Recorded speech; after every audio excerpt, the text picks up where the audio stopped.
Okay, Isreal. Shalom. I hope everybody's doing well. Salakia for running a little late today.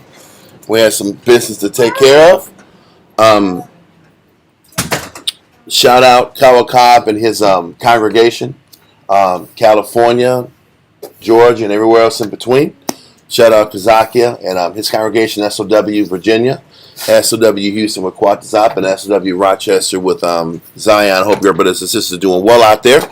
We're going to send our prayers up real quick and get things rolling. Barakatah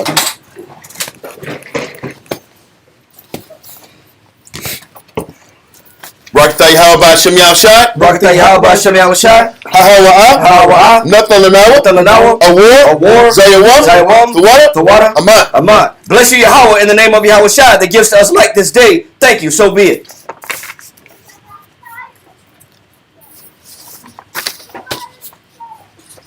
Barakatah Yahweh Shem Yahushai. Barakatah Yahweh Shem Yahushai. Hahawa'a. Nathan Lanawa. Rayach. Nayachaka. The water. Aman. Bless you, Yahweh, in the name of Yahushai that gives us to us the sweet Savior. Thank you. So be it.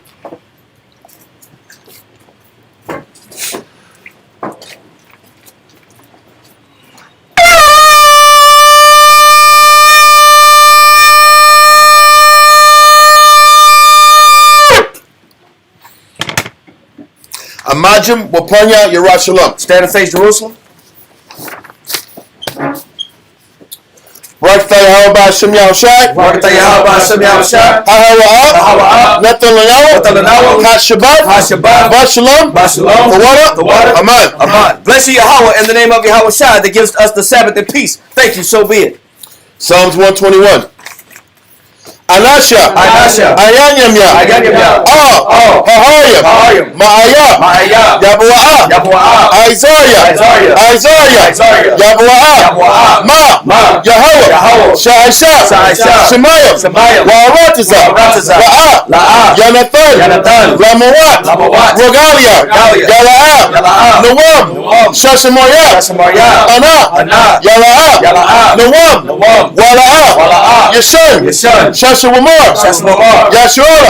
Yahweh. Shemoyah. Yahweh. Tazalia. Ayam. Yanyamya. Yad. Hashimash. Yala'a. Hakaya. Bayawam. Wala'a. Kalabana. Balayala. Yahweh. Yashemoyah. Makor. Right. Yashemar. Napesha. Yahweh. Yashemar. Hawalakia. Wabu'aya. Ma'aitha. Wa'ai. I will love. Aman.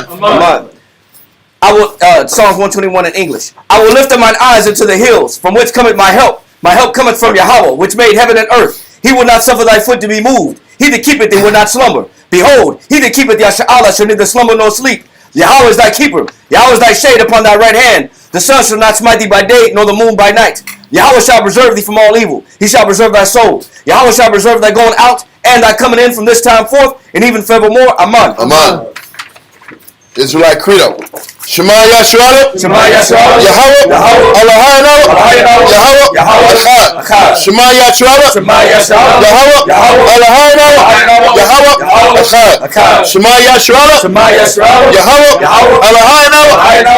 Yahweh. Echad. Deuteronomy chapter 6 verse 4. Hear, O Israel, the Lord our power is one Lord.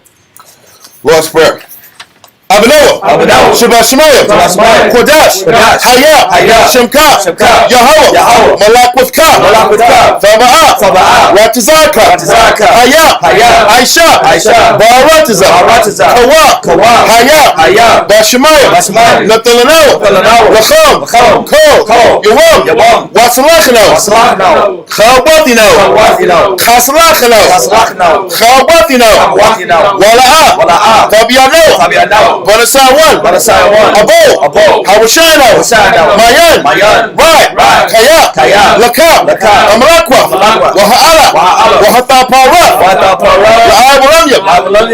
Aman. Lord's Prayer in English. Matthew chapter 6 verse 9. After this manner therefore pray ye. Our Father, which art in heaven, hallowed be thy name. Thy kingdom come. Thy will be done on earth as it is in heaven. Give us this day our daily bread, and forgive us our debts as we forgive our debtors. And lead us not into temptation, but deliver us from evil. For thine is the kingdom and the power and the glory forever. Amen. Amen. Say commandments. La'ayahaya. La'ayahaya. Lakab. Lakab. Alahaya. Alahaya. Akayim. Akayim. Ayo. Ayo. Punya. Punya. Thou shalt have no other powers before me. Number 2. La'a. La'a. Fa'ina. Fa'ina. Lakab. Lakab. Pasor. Pasor. Wala'a. Wala'a. Fa'ibada. Fa'ibada. Thou shalt not make unto thee any graven image, nor serve them. Number 3. La'a. La'a. Falach wacha. Falach wacha. Sham. Sham. Yahweh. Yahweh. Bashua. Bashua. Thou shalt not take the name of the Lord thy power in vain. Number 4. Zachor. Zachor. Hayawam. Hayawam. Hashabat. Hashabat. Laquadashwa. Laquadashwa. Remember the Sabbath day to keep it holy. Number 5. Kabad. Kabad. Abaka. Abaka. Ya'amaka. Ya'amaka. Honor thy father and thy mother. Number 6. La'a. La'a. Tharatizah. Tharatizah. Thou shalt not kill, murder. Number 7. La'a. La'a. Thana'a. Thana'a. Thou shalt not commit adultery. Number 8. La'a. La'a. Thagana. Thagana. Thou shalt not steal. Number 9. La'a. La'a. Tha'ina. Tha'ina. Shakwar. Shakwar. Thou shalt not bear false witness against thy neighbor. Number 10. La'a. La'a. Thakamat. Thakamat. Ko. Ko. Ashura. Ashura. La'raika. La'raika. Thou shalt not covet anything which is thy neighbor's.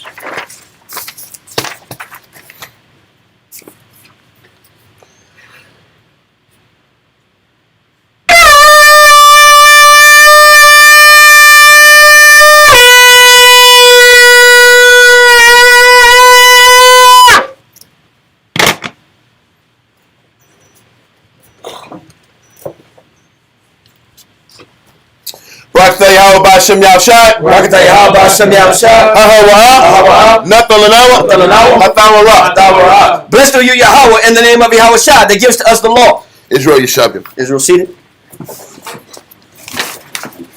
Okay. The last 2 Sabbaths were kind of I'm not gonna say tough pills to swallow, but there was a lot of realism and reality to, the martyrdom scenario. And I'm not gonna say the inevitability, but he's letting us know there are different levels to this growth, and the individuals who have to experience martyrdom is the greatest sacrifice you can give to the Most High. And that's pretty much what we wanted to. We tied it in with 2 Maccabees chapter 7 and chapter 6 also.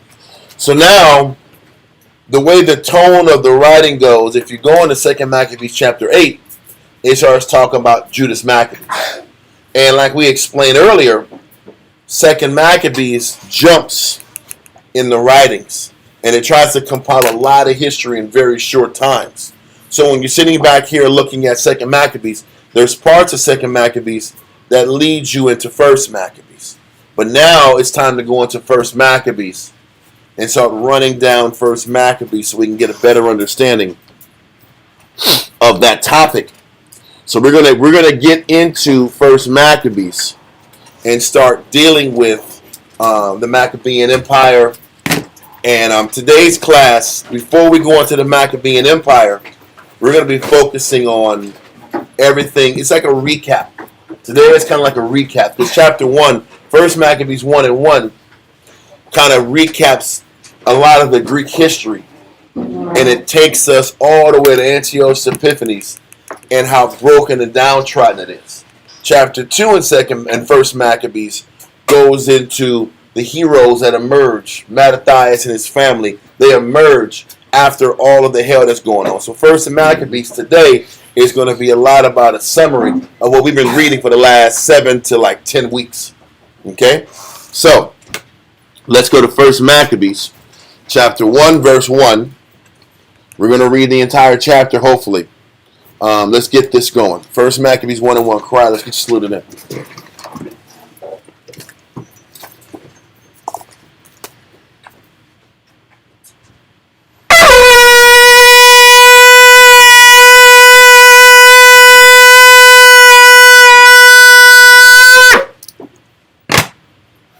Karaya, Shah Shabbatah, Banashah, Banashala. Karaya, Shah Shabbatah, Banashah, Banashala. Amazing.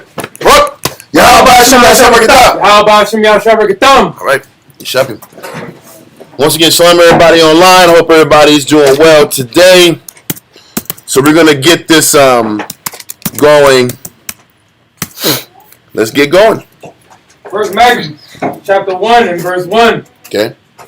And it happened after that Alexander son of Philip, the Macedonian, who came out of the land of Chittim. So, what it's explaining right now is the beginning of the Greek Empire rising into power. And before Alexander the Great steps into the scene, his father, Philip II of Macedonia, is the first Greek leader who actually gets Greece united. Because before Philip II of Macedonia, Greece was a bunch of warring city-states that were just fighting amongst each other with no history, no structure, no stabilization.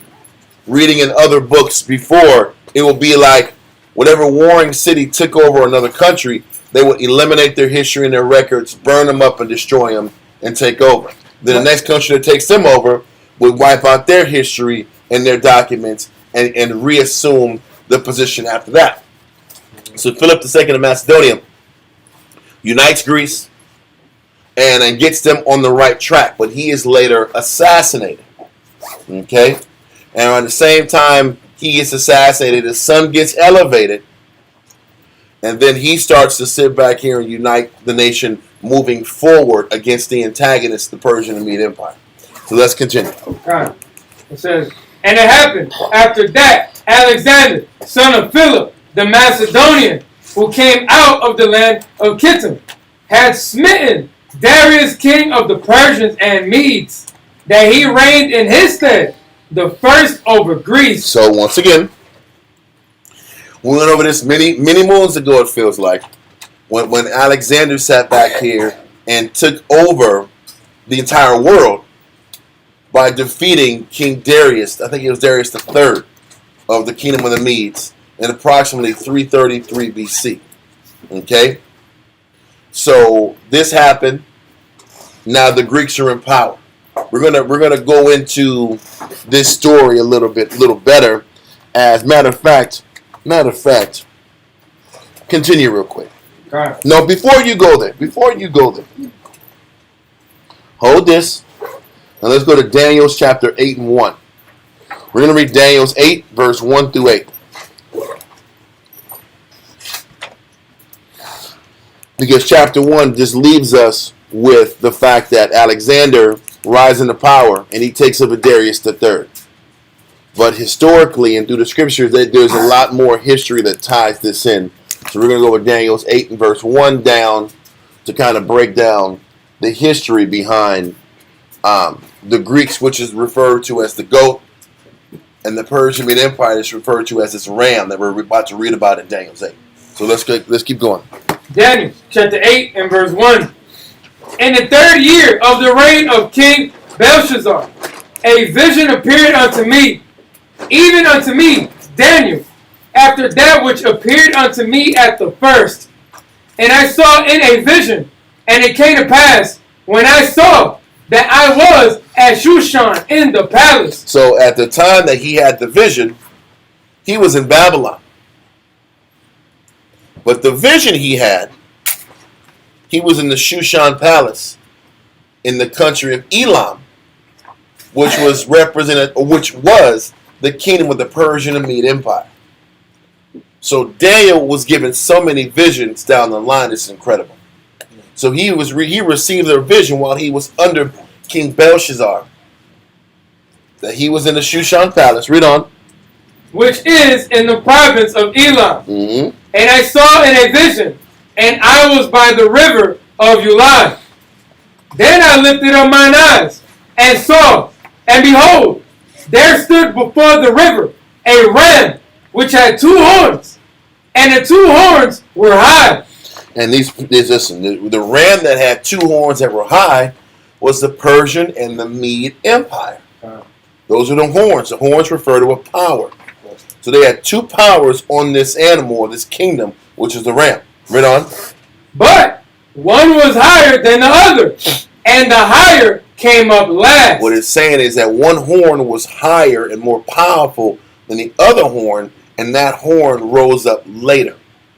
The Median Empire was the initial empire of the region. But they end up not being the strongest of the empires. The strongest empire ended up being the Persian Empire, whose horn was higher and stronger, and the power came up later. But it was just their time at the moment, right? Well, it was their time, but they were the stronger of the two empires that merged together to run the entire region. Read on. Verse 4. I saw the ram pushing westward. And as we know, historically, the Persian and Mede Empire kept going westward in their plans to take over the world. So they started from Elam, and they kept working westward to Babylon. Then they kept working westward to Syria, the land of Canaan, Israel, the Philistines, Egypt. The Persian Mede Empire went as far as Egypt under Cambyses II. They went as far westward as the land of Greece, portions of Greece. So the ram kept going westward. Read on. And northward and southward. And northward, because it kept going northward to Anatolia, which is present-day Turkey. It kept going north near the Assyrian Empire. So it went northwestward and went west. Read on. And southward. And southward, which is referring to Egypt. These are all the different directions the Persian and Mede Empire stretched out to. Read on. So that no beast might stand before him. Mm-hmm. Neither was there any that could deliver out of his hand. But he did according to his will. So the Persian and Mede Empire had around a 200-year reign. They did what was according to their will, and they became great. That was the last line you wanted to say. They became great. They became a world empire that lasted 200 years and covered a lot of territory, managed a lot of territory. I think there was 276 provinces that had to be managed and controlled by the leadership. So they had a great run. Read on. And I was considering, behold, an he-goat came from the west on the face of the whole earth. So this he-goat, this goat is referring to the Greek Empire. He came from the west, and it said he touched not the ground, meaning the speed of his victories, the speed of his conquests were remarkable. Within like a 3 or 4 year span, he ended up covering the majority of the significant territory that was once controlled by the Persian and Mede Empire. Okay, continue. So the he-goat was the Greek Empire. Okay, it's going to explain, it's going to tell you the literal answer when we get to verse 21. But, matter of fact, let's go to verse 21. Verse 21. And the rough goat is the king of Grecia, and the great horn that is between his eyes is the first king. Which is Alexander the Great. Is that first king that ended up having the Greeks moving eastward towards the direction of the Persians. Read verse 20. Verse 20. The ram which thou sawest having 2 horns are the kings of Mede and Persia. It's the Persian and Mede Empire. So there's no confusion there. Persian Mede Empire is the ram. The he-goat with 1 horn is the Greek Empire. Now let's jump back to verse 5 from the top again. Daniel chapter 8 and verse 5. And as I was considering, behold, an he-goat came from the west on the face of the whole earth, and touched not the ground. Mm-hmm. And the goat had a notable horn between his eyes. That notable horn was the first great king of the Greek Empire, which was Alexander the Greek. Right. Read on. And he came to the ram that had 2 horns, which I had seen standing before the river, and ran unto him in the fury of his power. So, there was 2 different times that the Greeks literally fought the Persians. And the Greeks were successful both times. Okay? They fought each other, I would say, approximately in the land of Antiochia, which is in Turkey, at certain parts of that landmass. Then they fought each other closer to the Persian territory. Okay? Read on. It says, and I saw him come close unto the ram, and he was moved with choler against them. So that it says that a goat was moving with anger towards the king of the Persian Mede Empire. Read on. and smote the ram, and brake his 2 horns. And there was no power in the ram to stand before him. But he cast him down to the ground, and stamped upon him. And there was none that could deliver the ram out of his hand. So approximately 331 BC, the Persian Median Empire fell to the Greek Empire. Okay, read on. Verse 8.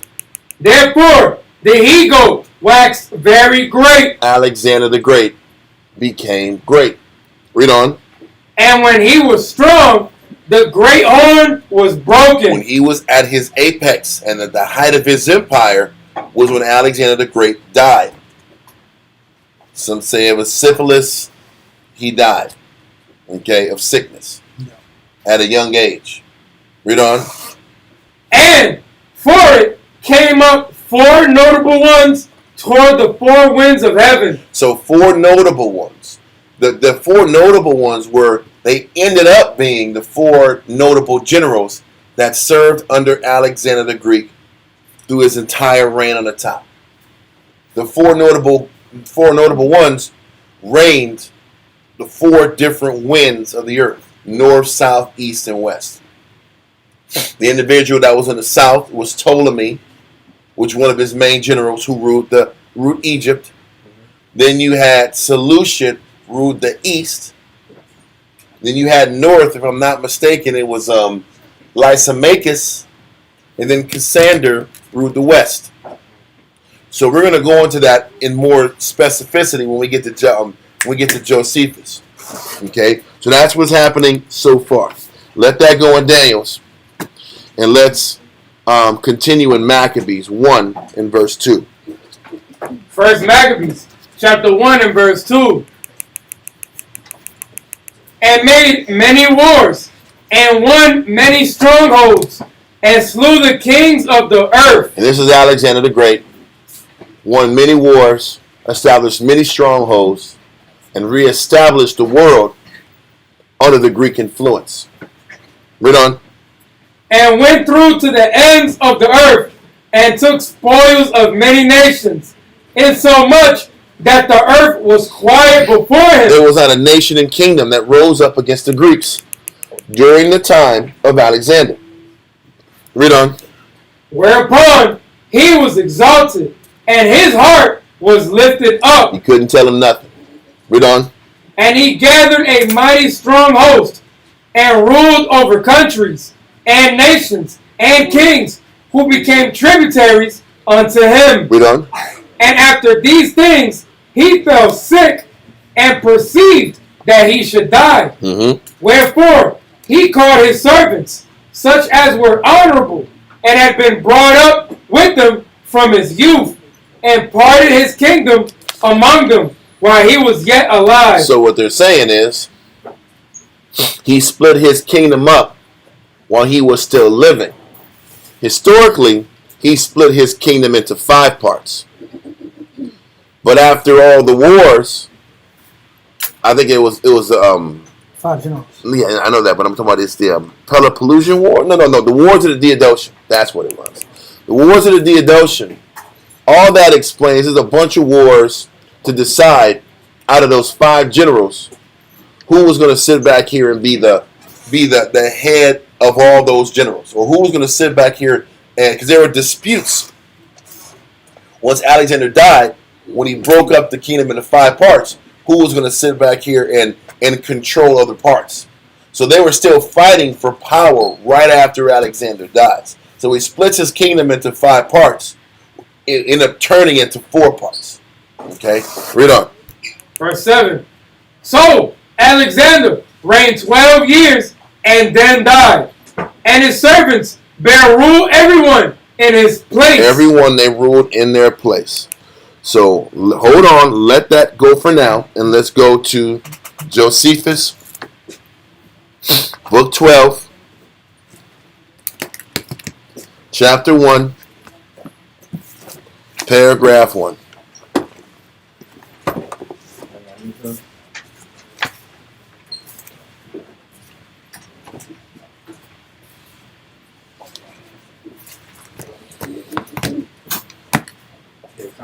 12, chapter 1. Yep. So we are in book 12, chapter 1, paragraph 1, and we're only going to read to I would say a halfway mark of the first paragraph. I'll let you know. So once again, we're getting into this summary. This is the last time we'll be going over this summary because once we get into the even Antiochus getting in power, that actually marks the point when the Romans get to their start really getting in stride and started having major position in their empire. So by the time we get to Antiochus, this is really the end of the Greek reign, so to speak. But let's continue. Antiquity of the Jews, book 12, chapter 1, paragraph 1. It says, now when Alexander, king of Macedon, had put an end to the dominion of the Persians, and had settled the affairs of Judea after the forementioned manner, he ended his life, and as his government fell among many, Antigonus obtained Asia. Antigonus obtained Asia.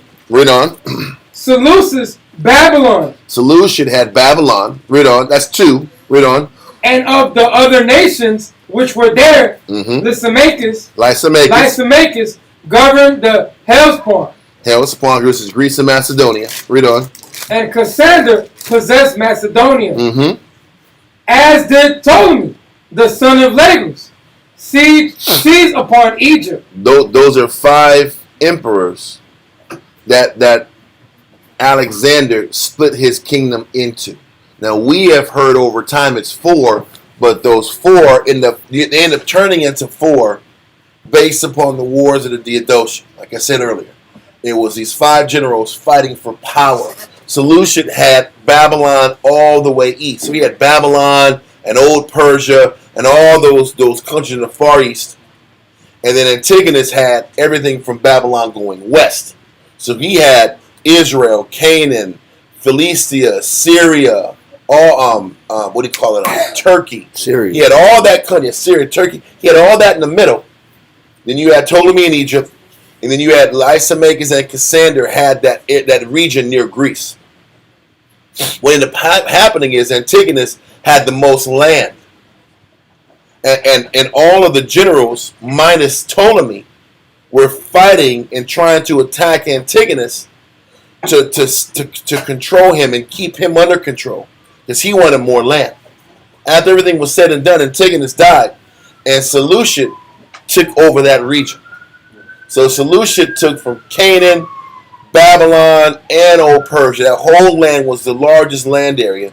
Ptolemy still had his Egypt empire, and the other 2 had their land and dominion near and around Greece. And what could be confusing is that when you read about Ptolemy, you see his name Ptolemy, but Ptolemy is a dynasty. It's a succession of families and sons that were named Ptolemy. Ptolemy the first, Ptolemy the second, third, fourth, fifth, sixth, seventh, all the way down, I believe, Ptolemy number 12. Same thing with Seleucids. Yep. These are dynasties. The Seleucid dynasty too. Yeah. So it can be confusing because when you read the word Ptolemy or Seleucus, you got to know which one it is, which one of the children it is in time. Yep. But they all started from one individual first. And then what makes things confusing with both of those nations, they end up classifying themselves as Syrians, like the Seleucid line weren't even calling themselves Greeks anymore. They were classified as Syrians. And the Ptolemies were classifying themselves as Egyptian. Yep.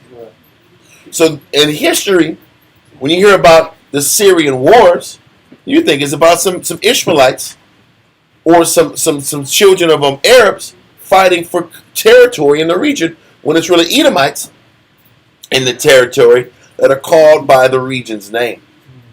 And they're speaking Greek, but they're classifying themselves as the Syrians or the Egyptians. So keep that in mind also. So all this is happening. Read on Josephus. Line number 3.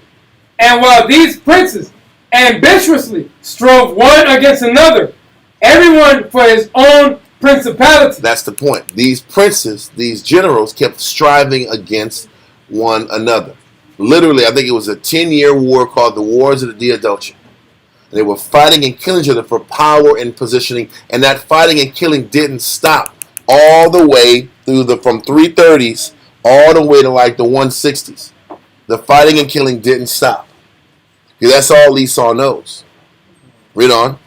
It says, it came to pass that there were continual wars, and those lasting wars too, and the cities were sufferers. So the problem is in the middle of these territories, these Edomites fighting for power, the territories were the ones that were suffering. The people that were getting dragged into these Edomite wars, which is our people and all the other people of the world, that are being conscripted into the armies, that are having to sit back here and die for a cause that has nothing to do with them. They're the ones who suffer. And this is why in Daniel we just read how he says, and the stars were cast to the ground. Okay. Because we got caught up in those wars of these Greek, the Caucasian fighting amongst each other. Mm-hmm. We were either enslaved or part of their military and got put to death right along with them. Okay. Fighting their battles. Okay. For power. Having to pick a side. That had nothing to do with them. Read on. And lost a great many of their inhabitants in these times of distress, insomuch that all Syria, by the means of Ptolemy, the son of Lagos, underwent the reverse of that denomination of Savior. Ptolemy I, his name was Ptolemy I Soter. Soter meant Savior. And what they're saying is, in the midst of Ptolemy Soter fighting and jockeying for power, the reverse happened to the people that lived in the Syria region. Us, the Philistines, the people of Tyre and Zidon, the people of Syria. The reverse of his name actually happened to him. Instead of Ptolemy I being a savior, Ptolemy I ended up being a curse wherever he went. And as you read later on in the chapter, Ptolemy I sits back here and puts us in slavery and sends us back to Egypt to help fight his wars and protect him from the Egyptians. So let's continue. It says, which he then had. Line 4. That's it.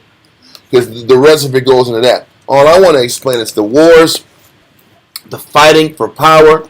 This is what happened with the ancestors or the generals that backed Alexander in the 330s. Let all that go. Let's get back to verse 8 and 9. First Maccabees, chapter 1 and verse 8. And his servants bear rule, everyone in his place, and after his death, they all put crowns upon themselves. So did their sons after them many years, and evils were multiplied in the earth. How are the evils multiplied? The evils were multiplied based upon all the suffering that the people had to go through for their wars. The changing of their doctrine. The people were starting to be forced to believe in the Greek way of living. That was evil. The evil was also all the wars and the suffering. All the indigenous folk around these different territories had to suffer because these men wanted to fight and kill each other. It's no different than us right now. Listen, if you guys are watching television, I'm telling you something big's about to happen in Ukraine. And then the leaders of the world are going to have to make a decision. Listen, if you're in Britain and if you're in Germany, don't be surprised if y'all start getting conscripted. Because they're already sitting back here saying about they have to boost their military presence right to get ready to go to war with Russia. They're talking that in Britain. Britain is talking about the fact that they're going to probably have to go to war with Russia. Germany is ramping up their military. Poland's already ready to go. Switzerland is selling Germany some Leopard 2 tanks, but they said that you have to promise that you're not going to use them for Ukraine. But that's not going to happen. They're going to end up using them Leopard 2 tanks for Ukraine, or they're going to send them to Ukraine to burn out the rest of those people. Well, listen, but if Russia does what I think they're going to do, they're going to sit back and take over Kiev, and then you're going to get Europe to come out and go fight the Russians, and then it's going to be the United States' turn. Just like it was in every world war leading up to now. Every world war started in Europe and made its way to where? The United States. The United States was last to come in and fight in World War I. Last to come in and fight in World War II. What do you think is going to happen now? So things are ramping up, and all because NATO and the powers that be want Russia's territory. They want their land, they want their territory, they want their resources. That's the reason behind all wars. That's the reason behind all skirmishes. And all the people that are living there have to suffer the consequences, and their lives have to be turned upside down for these significant world wars happening around globally. So, with that being the case, it's same thing happened in the past, same thing's happening now. Where are we at? Verse 10 now, right? Yeah, we in verse 10. Let's get to verse 10. Verse 10. And there came out of them a wicked root. Out of all of these different generals, a notably wicked individual rises up. When you sit back here, and we've gone over this ad nauseum, I think, what made Antiochus so notably wicked was the fact that he was not a man of his word. He kept flip-flopping. He would say one thing and then do something different. It was scripturally, he was a man that gave a lot of flatteries. Okay? Then his ego and his pride was greater than even his predecessors were. So all these things are happening that made him stand out to be more wicked than the wicked people that are running this whole place. And his name Epiphanes means God manifests. Yeah. Wait, So- and he's self-named. Yeah, he's self-named. He wanted to be considered a god on earth. And this is what separates him from his predecessors. His predecessors were men of their word, and they valued having trustworthy men around him. And they value the scriptures. Well, yeah, they respected the scriptures, but they respected the scriptures. Why? Because they reap the benefits Yeah. of the people being in order. And it's easy to go to sleep at night when you got trustworthy people that got your back. Yeah. You ain't got to sit back here and sleep with one eye open. When you got people that believe in this invisible God that changed their whole life for him, that why do you think Ptolemy sat back here and snatched many of us from Israel? He said, these guys are trustworthy. They believe in their God. They're not going to do me no harm. I need them as I'm breaking these Egyptians. This is their thinking. They made the Egyptians third-class citizens and made us second-class citizens to stay on top of the native Egyptians. And they said, these men are men of their word, and they'll back me up. So I'll mess with you and your God because you believe in it. And if you believe in it, that's okay with me. But Antiochus is like, I don't care about that. I care about money. So if you're going to give me the highest, you give me more money than this guy, I'm going to ride with you. He was just more of a slimier, despicable guy back in that time. Nowadays, he's a regular old chap. Yeah. That's how it is now, everywhere. So it shows you also the diminishment of mankind now versus what they used to be. Antiochus, this ultra wicked person, is how everybody is. They don't stick to their word. They're not a man of honor. That's how most of society is now. So let's continue. Verse 10. Verse 10. And there came out of them a wicked root, Antiochus, surnamed Epiphanes, Surname, because he named himself. God manifests. Read on. son of Antiochus the king, Antiochus the third, who was the king. Read on. who had been an hostage at Rome. So he's talking about Antiochus Epiphanes was a hostage at Rome while his father Antiochus Epiphanes was ruling the kingdom. That happened because Antiochus the third had tried to reach too far out of his strength and ended up going to war with the Romans and lost and had to pay the Romans taxes to sustain the Roman war machine. So the guarantor of the debt that Antiochus III had was Antiochus Epiphanes. When you back in those days, if you lose a war, you had to send one of your sons to live in a foreign country to ensure that you'll pay your debts. So Antiochus Epiphanes was collateral living in Rome while Antiochus III was still fighting wars, trying to keep things going to pay these taxes, pay these bills. Read on. And he reigned in the 137th year of the kingdom of the Greeks. He reigned in the 137th year of the kingdom of the Greeks. Okay, let's continue. In those days went there out of Israel wicked men who persuaded many, saying, let us go and make a covenant with the heathen that are round about us. For since we departed from them, we have had much sorrow. So, I'm not going to go into all the details because like I said, we took weeks and weeks and weeks of Sabbath classes going into how the thinking of Israel changed and how we started thinking all of a sudden they were at a disadvantage because they weren't aligning themselves with the Greeks. Okay? So that went over weeks about how, a lot of the Jews felt they'll have more financial success pushing this Greek movement and acclimating our culture with theirs. This is what it meant. This is what it means by when it says, since we departed from them, we have had much sorrow. They never were part of them. What they're saying is, if we get with them, we'll have a lesser or better condition of life. Read on. Okay. So this device pleased them well. The device was to push Hellenism on Israel. This movement of assimilation between the Jew and the Greeks was a push. Okay? Read on. Then certain of the people were so forward herein that they went to the king. Meaning forward, it says they were so forward, meaning they were so aggressive. They established so much initiative and so much of a motivation. Read on.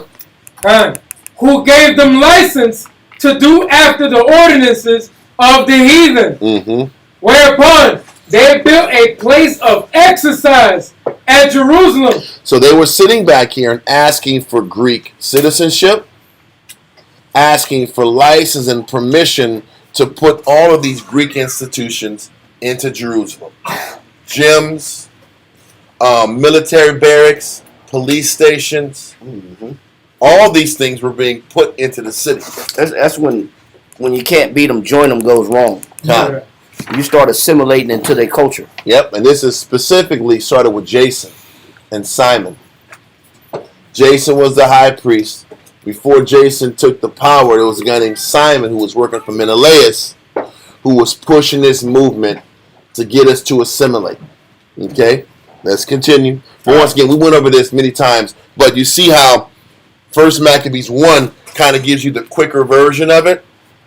This is why you got to go to 2 Maccabees first to get the elongated understanding, and then you come back to 1 Maccabees 1 and it all makes a little more sense. Read on. It says, whereupon they built a place of exercise at Jerusalem according to the customs of the heathen. And we know how the Greeks roll, and we know how off they were in regards to them pushing their gender choices on the Jews while they were at these gyms. Okay? And you know that everything that the Greek culture pushed was completely opposite of our Hebrew culture. Read on. Verse 15. And made themselves uncircumcised. We went into that also. How our people were getting medical procedures to become uncircumcised again. Painful procedures to not look embarrassed when you were working out at the gym naked. Because that was the purpose behind it. Mm-hmm. They didn't want to get ridiculed because they looked different than everybody in the gym. So they ended up sitting back here doing corrective surgeries to fit in while they were at the gym doing their thing. We do it now, though. We dye our hair blonde, even though we don't have blonde hair. Yep. We get contacts and put blue eyes in them, even though we don't have blue eyes. We modify ourselves to this day to fit in. Yep. And we still do surgeries. Yep. We still do surgeries to fit in. 8 months ago to 12 months ago that was funded. Yep. So what it's showing is our people have shown a habit of mutilating our bodies to fit in with the nations, just to be compliant and to feel like we are accepted. Why do you think this? Why do we think we cut our hair in certain hairstyles? We shave our beard to fit in, to be accepted, to not be ridiculed and laughed at. Mm-hmm. But let's continue. All right. And made themselves uncircumcised and forsook the holy covenant. And we forsook following the law. The law didn't matter anymore. Our culture didn't matter. Let's throw our entire culture away and become Greeks, because the rest of the world did that. The rest of the world was fickle enough to just throw away their beliefs and just be like, what's the new fad? What's the new religion? What's the new gods? Let's be like them.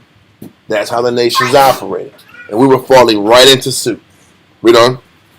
And joined themselves to the heathen and were sold to do mischief. They bought in.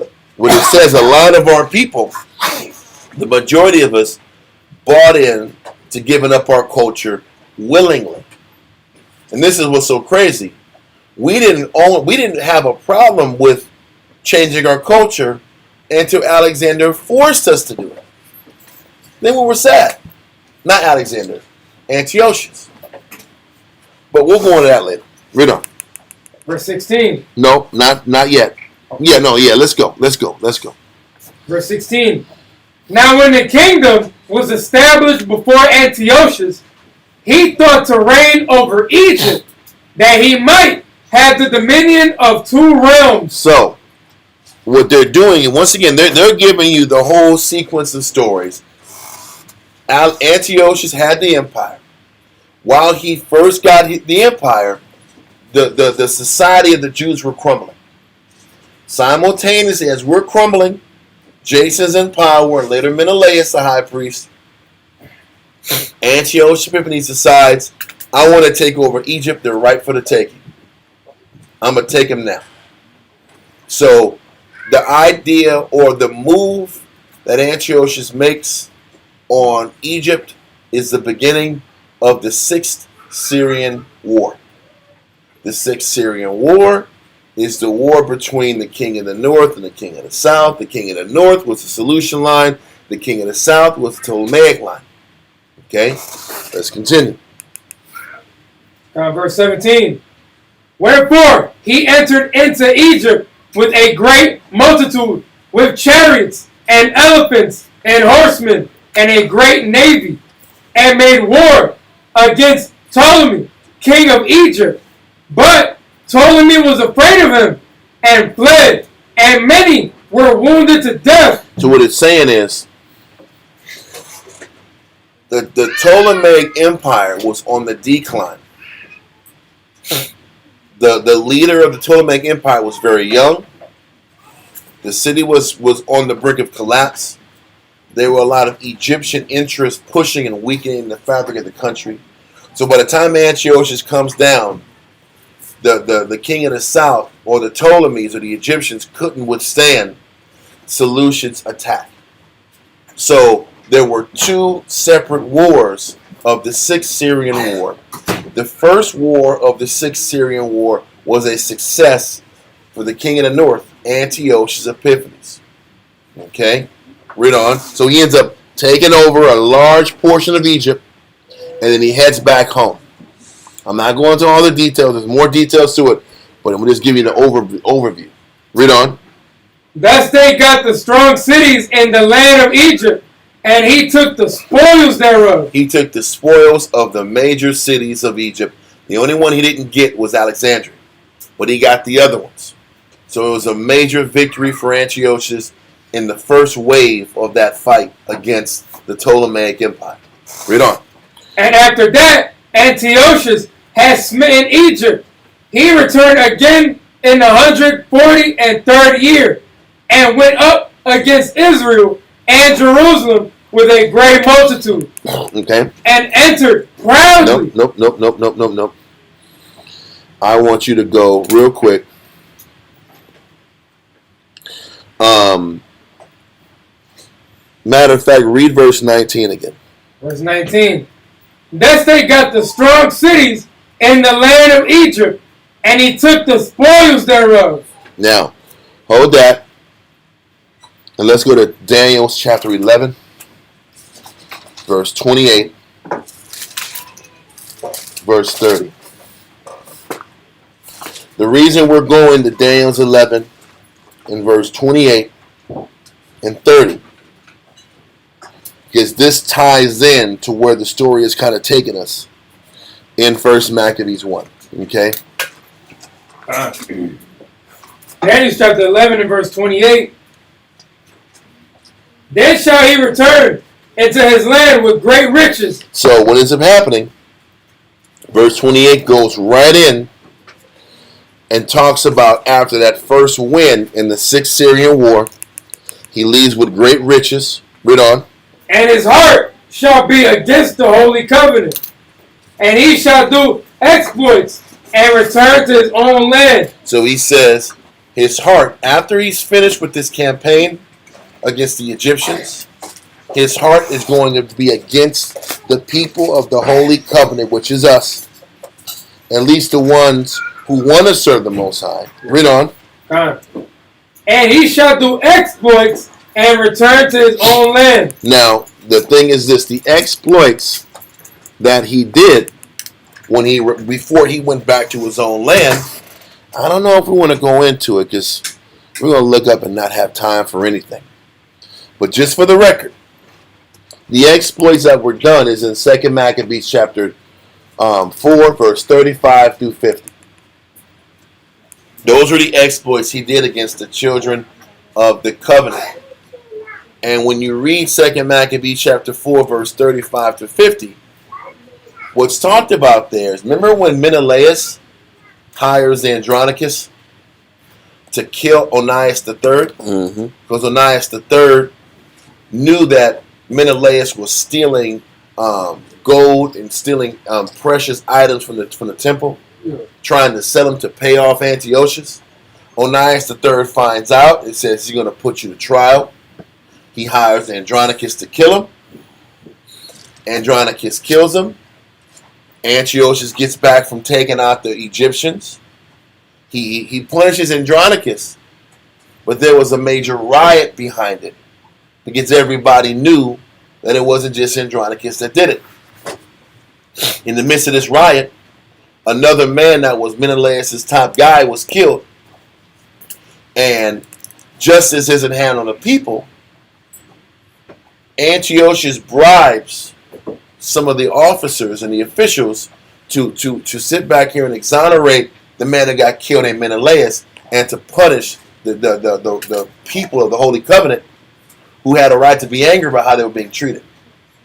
I don't know if you remember that story. And then they got killed without giving proper burials. And the people all around the different countries chipped in to give these men proper burials because Antiochus didn't do right by them. So this is what's happening right here where he was against people of the Holy Covenant and he did exploits and then he returned back to his land. So he was sitting back here and doing corruptible, negative things before he went back home to just bask in his victory against the Egyptians for the first war. Let's continue. We're going to read to verse 30. Verse 29.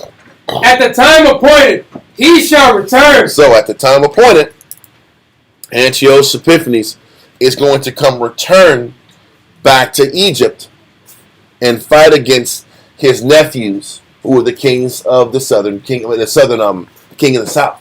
Read on.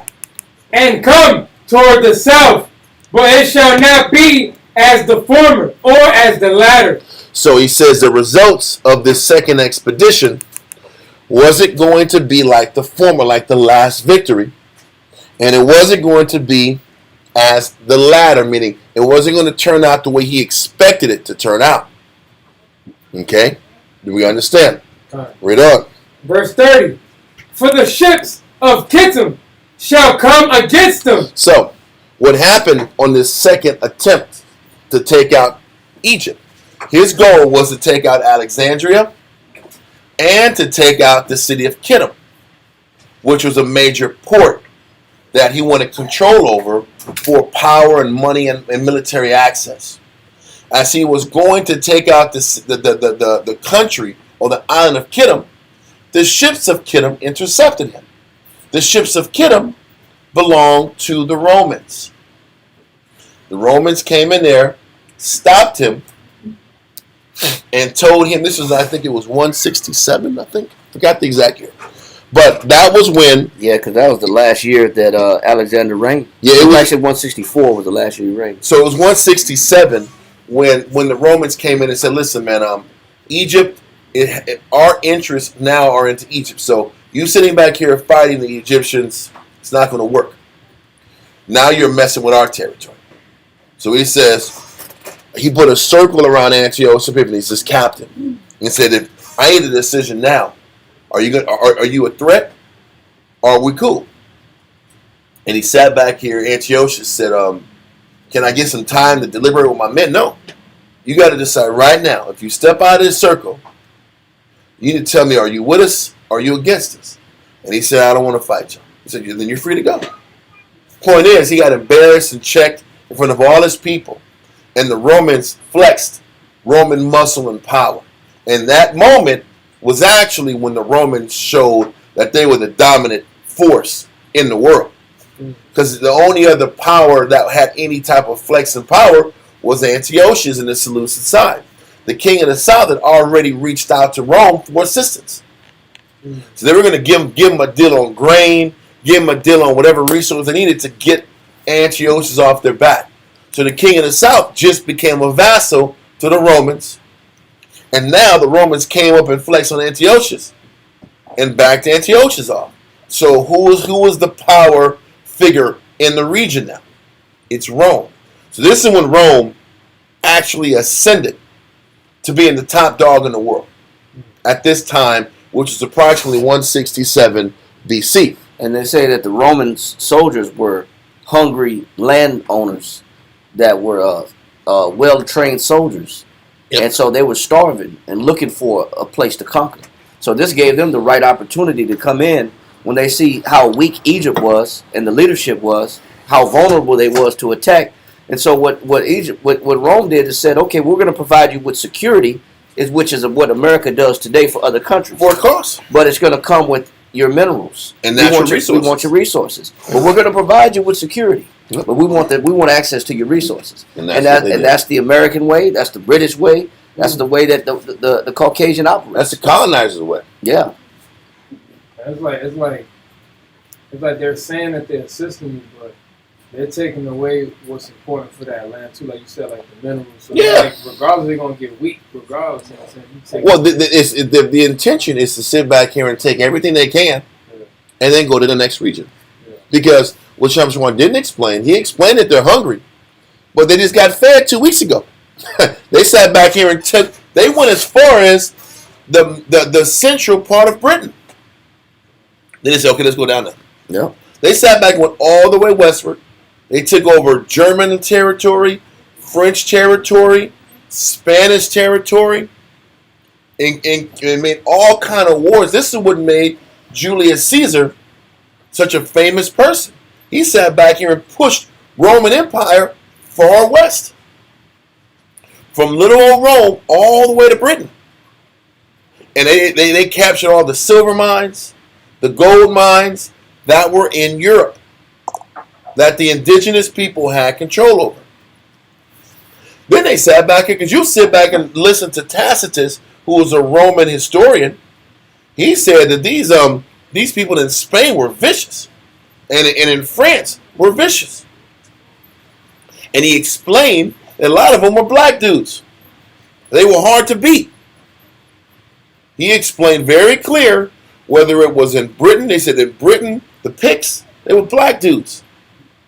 He said there was guys in Britain that were black, and there was guys that had red hair. White guys with red hair. He explained that dynamic was all throughout Europe. He said the black dudes were the toughest fighters. We kept beating them because they weren't unified. Does that sound right? Sounds like normal. Yeah. It's like every day. They would sit back and say, listen, they would take out one tribe, take out another tribe, and then they're going westward. And these tribes were fighting each other, not realizing we're about to get conquered.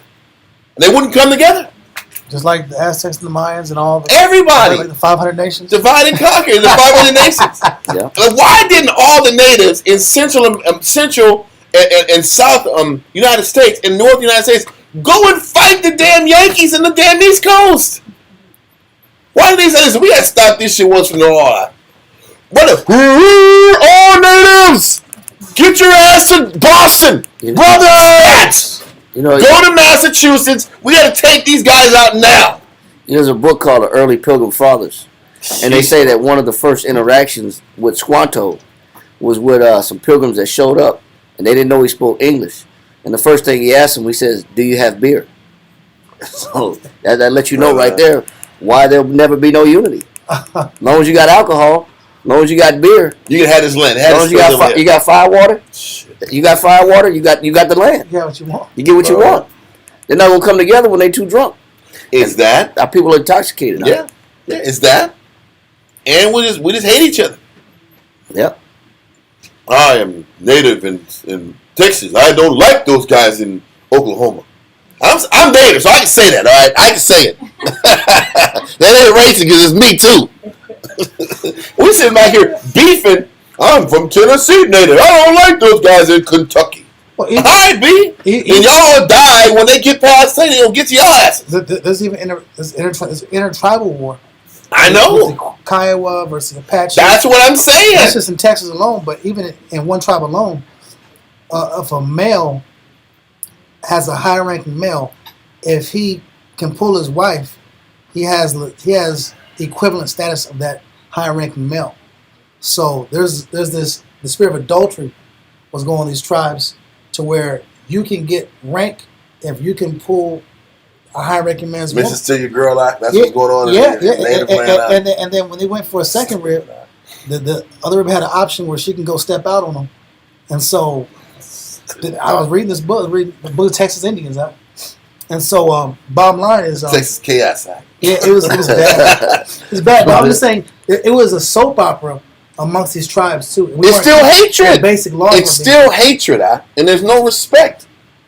And we're just getting knocked out left and right. We still hating each other. It's the truth. It's all throughout the country.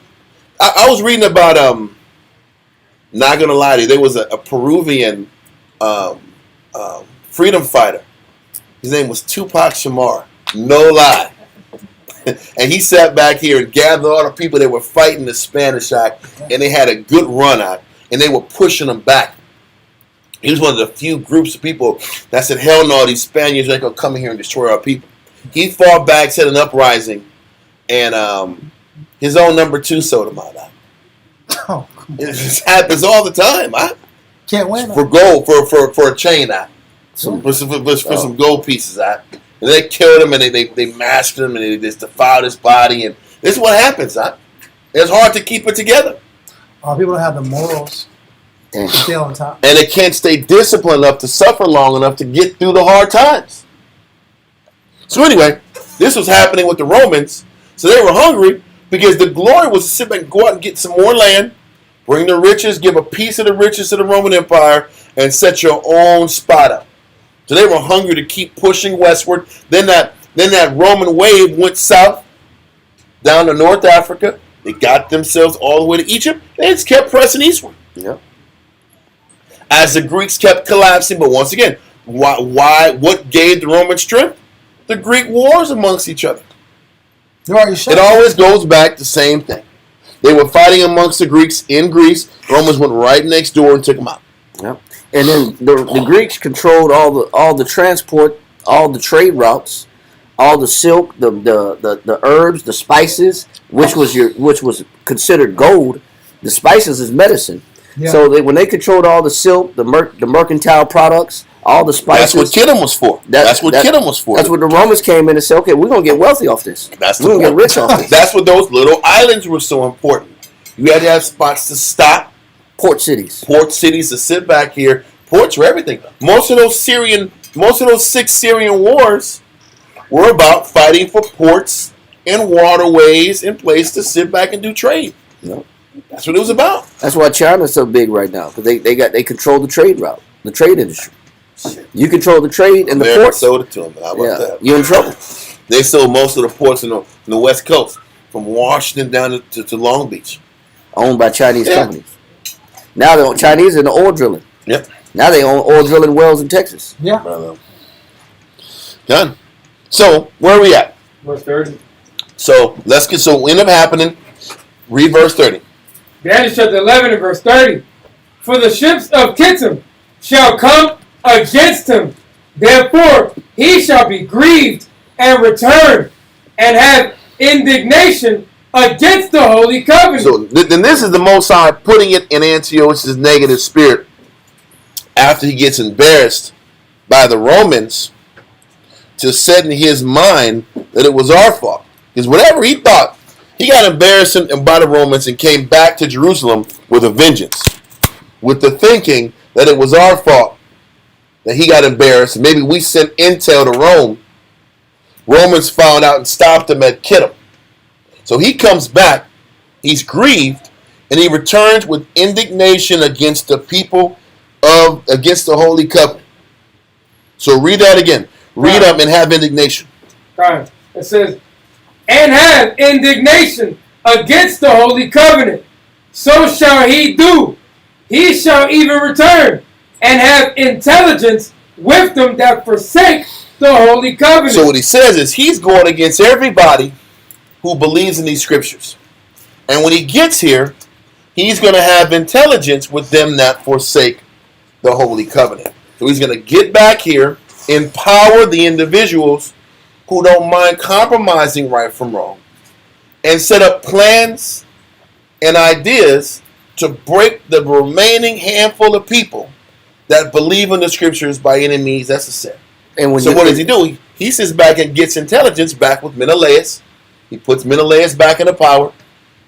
He sits back here and all the negative, wicked people that back him, he's working plans with them. He takes out a lot of the gold and jewelry and the precious things from the temple. He sets up these evil people that were Israelites and sets up further plans on how to break down the country and squeeze out the remaining people that believe in these scriptures. When you have the chief priests and the high priests being corrupt as they were in Jerusalem, and as there was internal fighting amongst the high priests, the Most High was raising up an enemy against Israel. Part of the reason why the Most High raised up Antiochus and converted his heart to be negative towards us is because we were being negative in the house of the God, in the house of the Most High.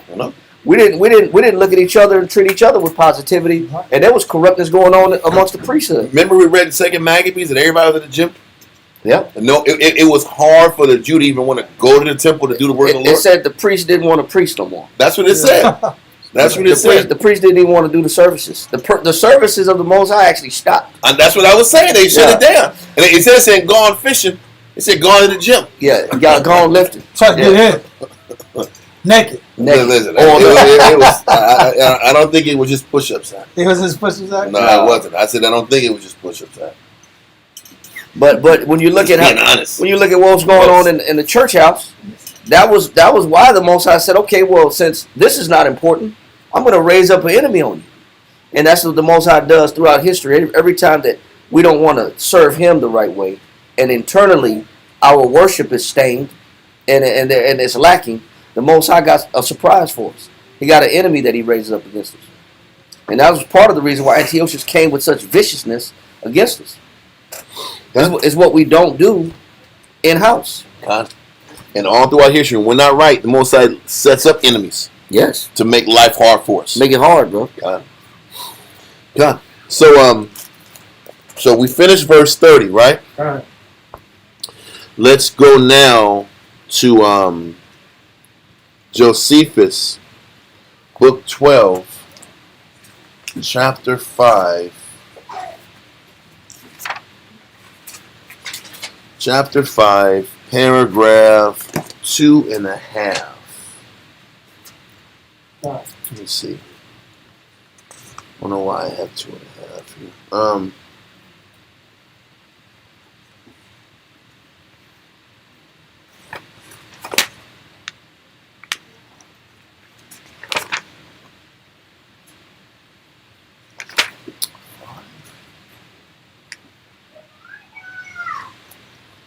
See.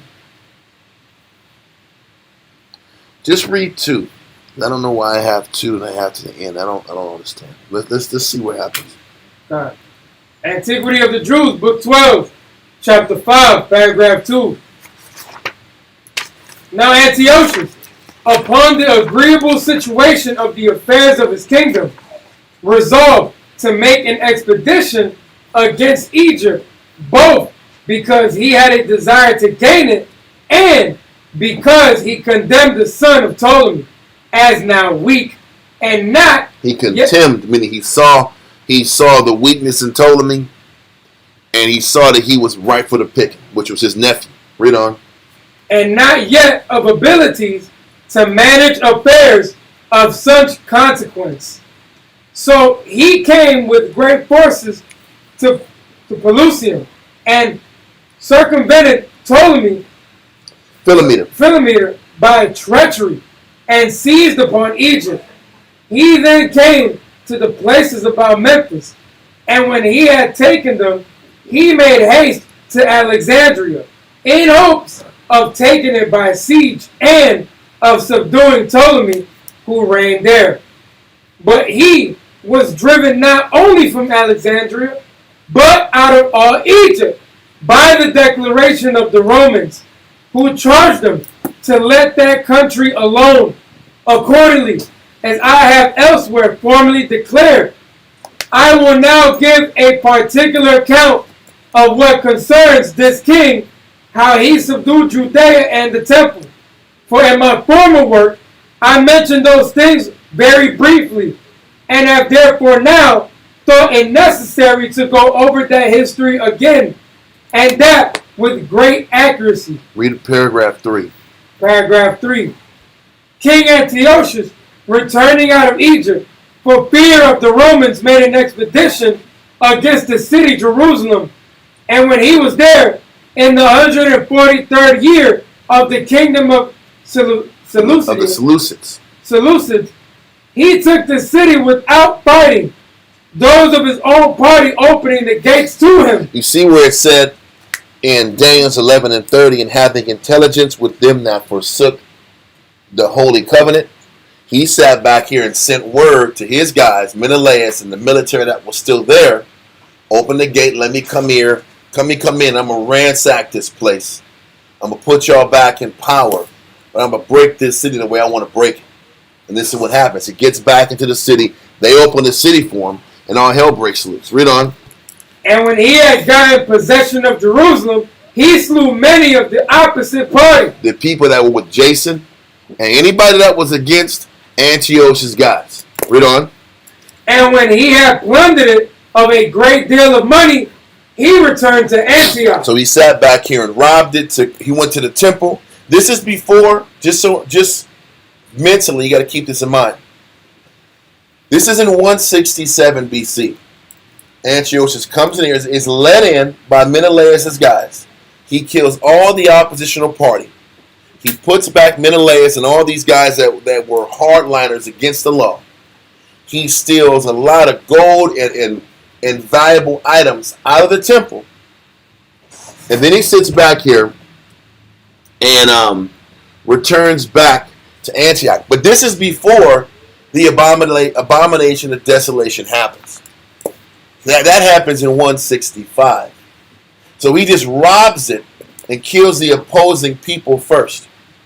Goes back home, and then he plans his next wave of terror on the remaining Jews that want to serve the Lord. Okay? Just keep that in mind. Let's go now back to verse 21 to 24 in 1 Maccabees. 1 Maccabees 1, verse 21 to 24. All right. 1 Maccabees chapter 1 and verse 21. It says, and entered proudly into the sanctuary. Now it ties in. After Menelaus and those guys let him in, he enters proudly into the sanctuary of the Most High. Read on. And took away the golden altar and the candlestick of light and all the vessels thereof. So he completely loots all the golden holy items from the temple and takes it out. Read on. And the table of the showbread, and the pouring vessels, and the vials, and the censers of gold, and the veil, and the crowns, and the golden ornaments that were before the temple, all which he pulled off. Everything of value, he just pretty much ransacked the temple and took everything of value out of it. So it was just 4 walls at this point. The temple just got 4 walls. It's already ransacked. Read on. He took also the silver and the gold, and the precious vessels. Also he took the hidden treasures which he found. Those hidden treasures are in the back in that storage facility of the temple. He goes in the storage facility and takes all the hidden treasures, all the accumulations of wealth and good that we had accrued for all of our humility. We just lose it in a second. What it shows us also is why we always start over. You ever notice why we always starting over with nothing? Yeah. That's the only way the Most High starts to get your attention. You got to start over from nothing, start over from scratch before you can start figuring it out. Then you're getting mad and you're working hard and you're trying to start over again and start over again and start over again. But you don't realize the Most High is starting you over again because you're doing something wrong. You're doing something wrong. Take the time to figure out what you're doing wrong. And so that you can start again, restart, and this time it can sustain itself. We're so focused on the fact that we lost, the fact that we're losing, the fact that things aren't going the way we want. We don't take the time to find out why we lost, why we have to start over again. How do you build it better so it can last longer? So now we kept wanting to be like the Greeks. This is the result of us being like the Greeks. We have to lose everything and start over again. Because if we lose everything and start over again, maybe we'll value what? The covenant, the law, serving the Most High. Maybe we'll value it. But just take everything away from you in hopes that you'll remember him again and value him. So this happens in 167 BC, where all the holy items are taken from the temple. Antiochus does this, goes back home, and comes back in 2 years. But let's continue. What verse we at? Verse 24. Okay. And when he had taken all away, he went into his own land, having made a great massacre, and spoken very proudly. So his pride was amped. His outlook was amped. You couldn't tell him nothing. So now let's go to 2 Maccabees.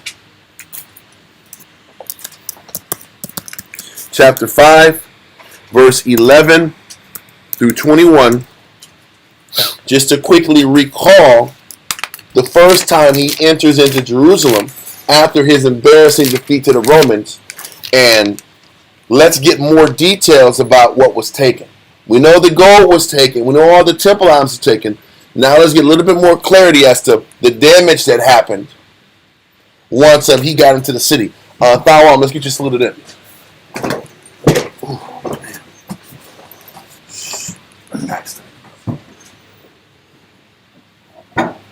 Walking consequences.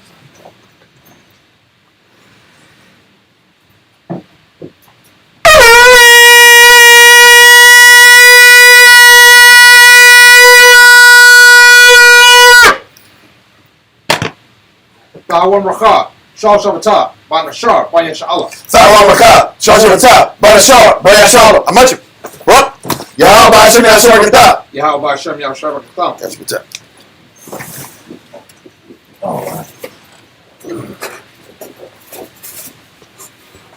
Okay. So, 2 Maccabees, chapter 5, verse 11 through 21. 2 Maccabees chapter 5 and verse 11. Now when this that was done came to the king's ear, he thought that Judea had revolted. Whereupon, removing out of Egypt in a furious mind, he took the city by force of arms. So what happened was, when he got embarrassed by the Romans, he heard that there was a war in Judea. Menelaus was in power, but Jason came back, who was a high priest that got ousted by Menelaus. He comes back, tries to reassert himself back into Jerusalem and take over Menelaus. So they had a civil war where thousands were dying. During this civil war, Antiochus is under the assumption that they're coming against him. So he's taking every situation as not against him. He retaliates with the fact, I'm coming here to put all this crap in order, and I'm going to destroy all these rebels. And anybody that wants to follow this Jew law, I'm breaking it. This is his thinking. Read on. It says, and commanded his men of war not to spare such as they met, and to slay such as went upon the house. So it got to the point, he wasn't even into destroying and killing political participants. I'm gonna kill all the political participants, but I'm just gonna kill civilians. So he killed civilians and the people that were politically connected as opposition to Menelaus. It was a massacre. He took this personal. So he's not just killing the people that were that created the coup. He's killing anybody that they saw in houses. Read on. Thus there was killing of young and old, making away of men, women, and children, slaying of virgins and infants. He was killing innocents. This is what they're doing in these other countries too. When you have wars the way they have wars, there's mostly rules of engagement. Right. You're supposed to sit back here and destroy military sites, destroy strategic military sites. You're not supposed to destroy military. You're not supposed to destroy civilian cities, civilian infrastructure. There's this bridge called the Kerch Bridge, and this Kerch Bridge connects Ukraine to Russia. The Ukrainians are steadily trying to bomb it out. They bombed it again like last week. Oh, yeah, really? They bombed it underwater. Yeah. And the crazy thing is now they got to stop and repair it, but it's not even like militarily super important. They're just destroying any infrastructure they can to mess with Russia. They're bombing the city of Moscow. For what? They're just sending fleets of drones just to take out and terrorize the people of Moscow. Just making their life difficult. Can you imagine if another country sent drones to San Antonio, to downtown San Antonio, to the Alamo Dome? What would happen? Instant war. Instant war. It will be, forget this. Who did it? Let's bomb them. We're going to bomb them first and ask questions later. This is the type of terror attacks that's happening in Russia right now. Yep. To sit back and bomb civilians, And that's out of pocket. And Gaza too. And Gaza. There's no hospitals left. Huh. They blew up all the hospitals. Brother. With people sick and cancer, Brother. people on life support, they blew the whole hospitals down. They're taking the power out. You know how detrimental the power is at a hospital at? And they're living off of these little gasoline generators that ain't going to last, bro. And they blocked all food coming in. So there's no food in Gaza. Bro, I saw pictures. It was this mess. Cal got me pictures of the people in Gaza. They're under all this heavy weight. Their bodies are under weight, and their babies are crying out. I saw pictures of little babies out. Little hands are out. And they just can't stop yelling and screaming. Can you imagine a kid who's in a forced position and they can't move? What type of panic they go through? And they're yelling and they're screaming? And these people are sitting here trying to lift up all this heavy crap, and they have to use crowbars as leverage, and it's just such a stressful, scary time. And these people are in these little crevices that's just enough for your head to be in. Your arms are out. You have broken, dislocated shoulders and arms. You're in the middle of rubble. Oh, man, it's just like, this is happening every night. They blew the schools up. All the schools got blown up. And they're constantly blowing things up. And then they'll sit back and say, hey, there's some humanitarian aid coming over here tomorrow. Then they blow the aid truck up. Yep. And then they blow the people that are near the aid truck up. Yep. And they use this to sit back in this, it's like a turkey shoot to take out the people out. They burn the trucks up that bring that foreign aid in. Then they'll say, oh, these guys are Hamas. No, they're not. Yeah. They're regular women and children. Yep. Then they blow up tent cities where after the rubble's gone, they erect tent cities. Then they drop bombs on the tents. Or you'll sit back here and go into, for instance, they'll going back to the Ukraine war, they'll sit back before Russia sits back here and bombards the city. They'll say, y'all got 2 days to evacuate the city because we're coming to take it. At least they give you heads up. Yeah. Before we stop bombing this place, y'all get out because we're going to bomb all this shit up. So the people got to leave. At least they give them heads up. Yeah. They're sitting back here going into cities in Russia and just bombing it with civilians walking out here. Yeah. It's like getting blown to the mall. But that's my point. Then all of a sudden everybody's scared to leave the house. Then there's this complete panic everywhere. Then it's just dog eat dog. I better go to the grocery store now, get everything I can before everything falls apart. The whole city collapses. Or you got these air raids, horns, and sirens going all day long. So you got to get in bunkers. You got to stay in bunkers until these air raids go away. And what they do is you got to go through constant drills to even know how many minutes does it take from where I'm at to get to the bunker where everybody in this quadrant has to stay before these bombs drop. This is what Russians got to go through. You think your life is hard? Can you imagine when this sound goes, how far are you from the quadrant where you got to go to, where you got to sit back and get you and your family to this bomb shelter before it's too late? And oh, by the way, you might have just 20 minutes. This is why the Russians don't want Ukraine to be NATO. Because if you let Ukraine be NATO, then there's gonna be the biggest military base in the world right in Ukraine, and then you're 10 minutes away from a bomb hitting St. Petersburg. Is there even any time to prepare? No. That's just like saying, okay, Russia's gonna have they're gonna put the biggest outside military base in Mexico, and we're gonna put it in Piedras Negras. That's right. That's what I'm saying. We're gonna put it in Piedras Negras. So we're like 5 minutes from them in the air. Or Nuevo Laredo. That's my point. Or like they have now, and they got even Mexico City and Cuba. It only takes 15 minutes. Why do you think all this Cuban Missile Crisis craziness was going on? It takes 15 minutes for the bomb to get to Florida. We can't tolerate this. They're too close to us. But you can't see the same thing for Ukraine. Right. And what they don't tell you is that the United States had a military base in Turkey, and they put their newest up-to-date missiles in Turkey, and that's why Russia retaliated with putting the bombs at Cuba. They don't tell you, because what they were saying is, we will take our bombs away from Cuba if you shut down your military base in Turkey. And they said, no, we're not going to do that. So then they put them bombs. And then everything was extinction level event. All you had to do was say, okay, we'll shut down the Turkey military base. That's all they had to do. Isn't that fair? We will take our bombs from Cuba. Take your bombs from a hop, skip, and a jump away from Russia.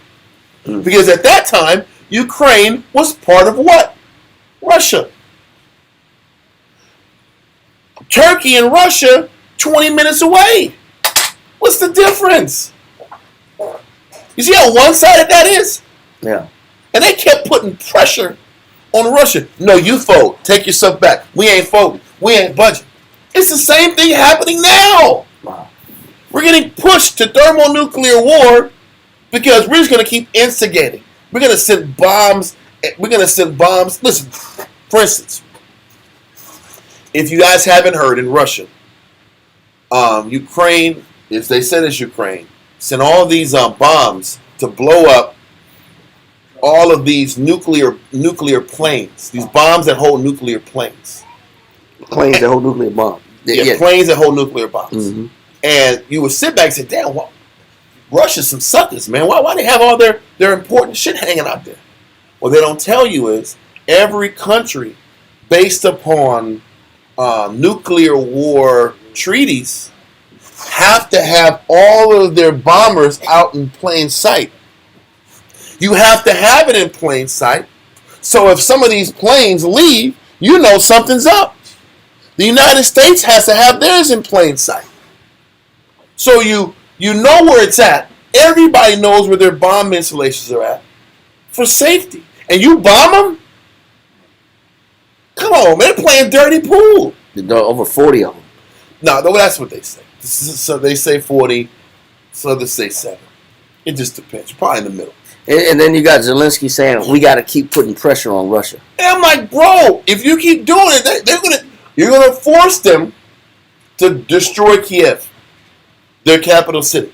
And if you do that, think about it from the Russian perspective. If we retaliate like the U.S. will retaliate, we're going to World War III. And how is the public and how is media going to spin that? It's all Russia's fault. You see what they did to Kiev? You see the bad thing? We got to all come together and destroy it. Those were civilians. But they're going at civilians themselves. For instance, Ukrainians made a move and took over the city called Kursk in Russia. They took over the city in Kursk, and they have Kursk hostages, which are civilians. They're holding civilian hostages. What did they do? But be civilians. Bro, like I said, this is the mind of Esau that's desperate and is hateful, with desire to destroy civilians, men, women, and children. Listen, little kids, little children, older people are supposed to be off limits in war. Yep. Look what we're doing now as a society, and look at Alexander Antiochus is doing now, or back in these days in 167. He's coming at the men, the older men, women, and children. Whoever's in houses, we're going to take them all out. This is what they're doing. It's still out of bounds, and our people didn't do nothing to deserve it except be wicked towards the Lord, which is everything. Prefer Greek culture. Yep. Yep. And that's the punishment. Once I let this happen, he opens the door for these calamities to happen because of our rebellion. But listen, everybody wants to say, why the babies? Why the babies? Why the young virgins and the women and the kids? Why they gotta suffer?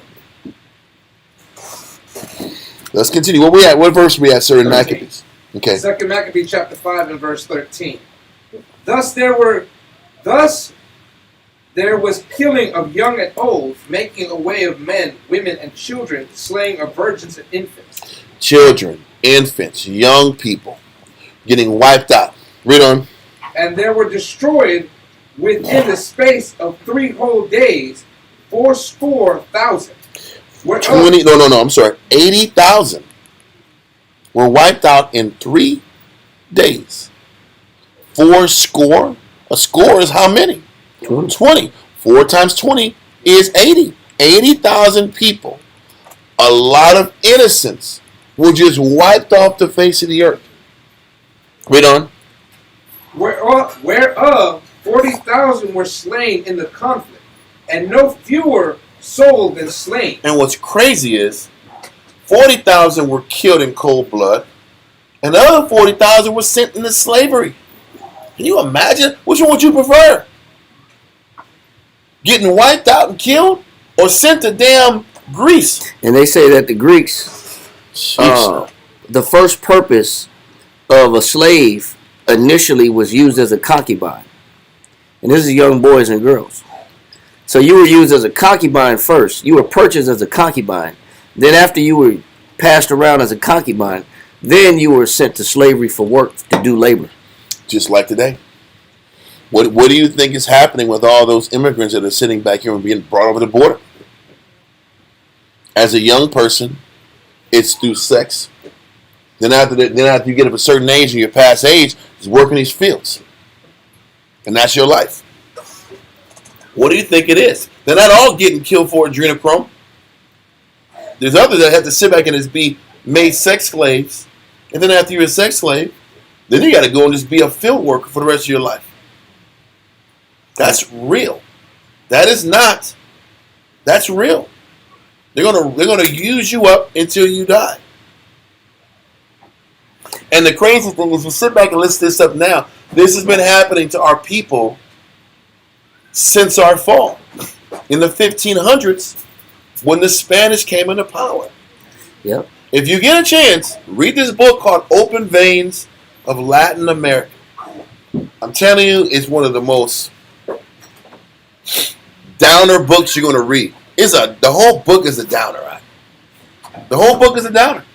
And it just explained how the entire Latin America were just forced into field labor and mine work. That's all it was.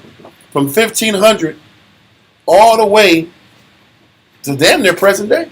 They're still finding Spanish ships that were so saturated with gold that sunk on the way back to Spain because it was so heavy and weighted down. They're still finding ships that was through greed couldn't even sail back to Europe. And then the thing is, they don't tell you about how many workers were just slaves in the mines.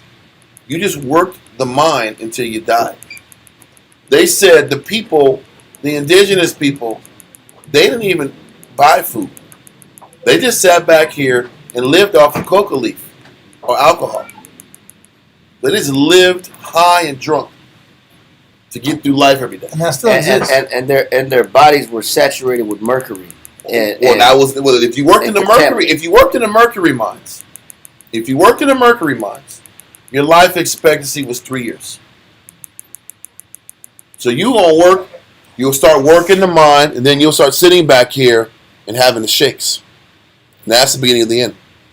Then after that, you'll just die in 3 or 4 years. That's why when you break a thermometer, you never touch mercury that's inside the thermometer. Because once it gets into your bloodstream, it never comes out. Mercury immediately destroys the cells and mutates the cells, and it ruins the iron ability in the body. So you die sick. You die a sick death once you get mercury in your body. Yep. Then in different regions of the countrysides in Central and South America, there was a place they set up in the wilderness areas. I think it was of the Peruvian mountains. Out of every 10 people that went up there, only 3 folks came back. For every 10 that came up, only 3 came back. This was the conditions of the natives' lives. Listen, I hate trying to compare different eras of slavery, but people sleep on how bad it was and how bad it is for the native people of Mexico and Central America and South America. I mean, they would sit back here. They said the most now malnourished people on earth, most of them are coming from Haiti, Bolivia, and different parts of South America. Now, even to this day, because they don't have any access to just minerals and vitamins. That's now. You sit back here and you read it. It's like, man, it's just sad story of conquistadors sitting back here, coming in here. They'll run through all the silver, and then they'll leave. Didn't you say that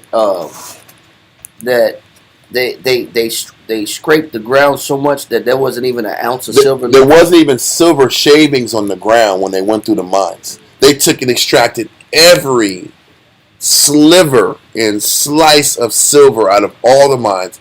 Every sliver of gold. There is not even a little bit. These mines are completely empty of silver. There were dozens of silver and gold mines all throughout the country, completely extracted. All the copper taken. Then it was funny. I was reading it. I was listening to it, and it was explaining that even the satellites that he saw set up in the 60s. You know, one of the main reasons the satellite program was set up to find out what different minerals are in deposits all around the world now. So from these satellite spots, you can kind of figure out. Oh, there's zinc here. Oh, there's lithium here. Yeah. Oh, there's deposits. There's I don't know, whatever natural resources needed. There's cobalt here.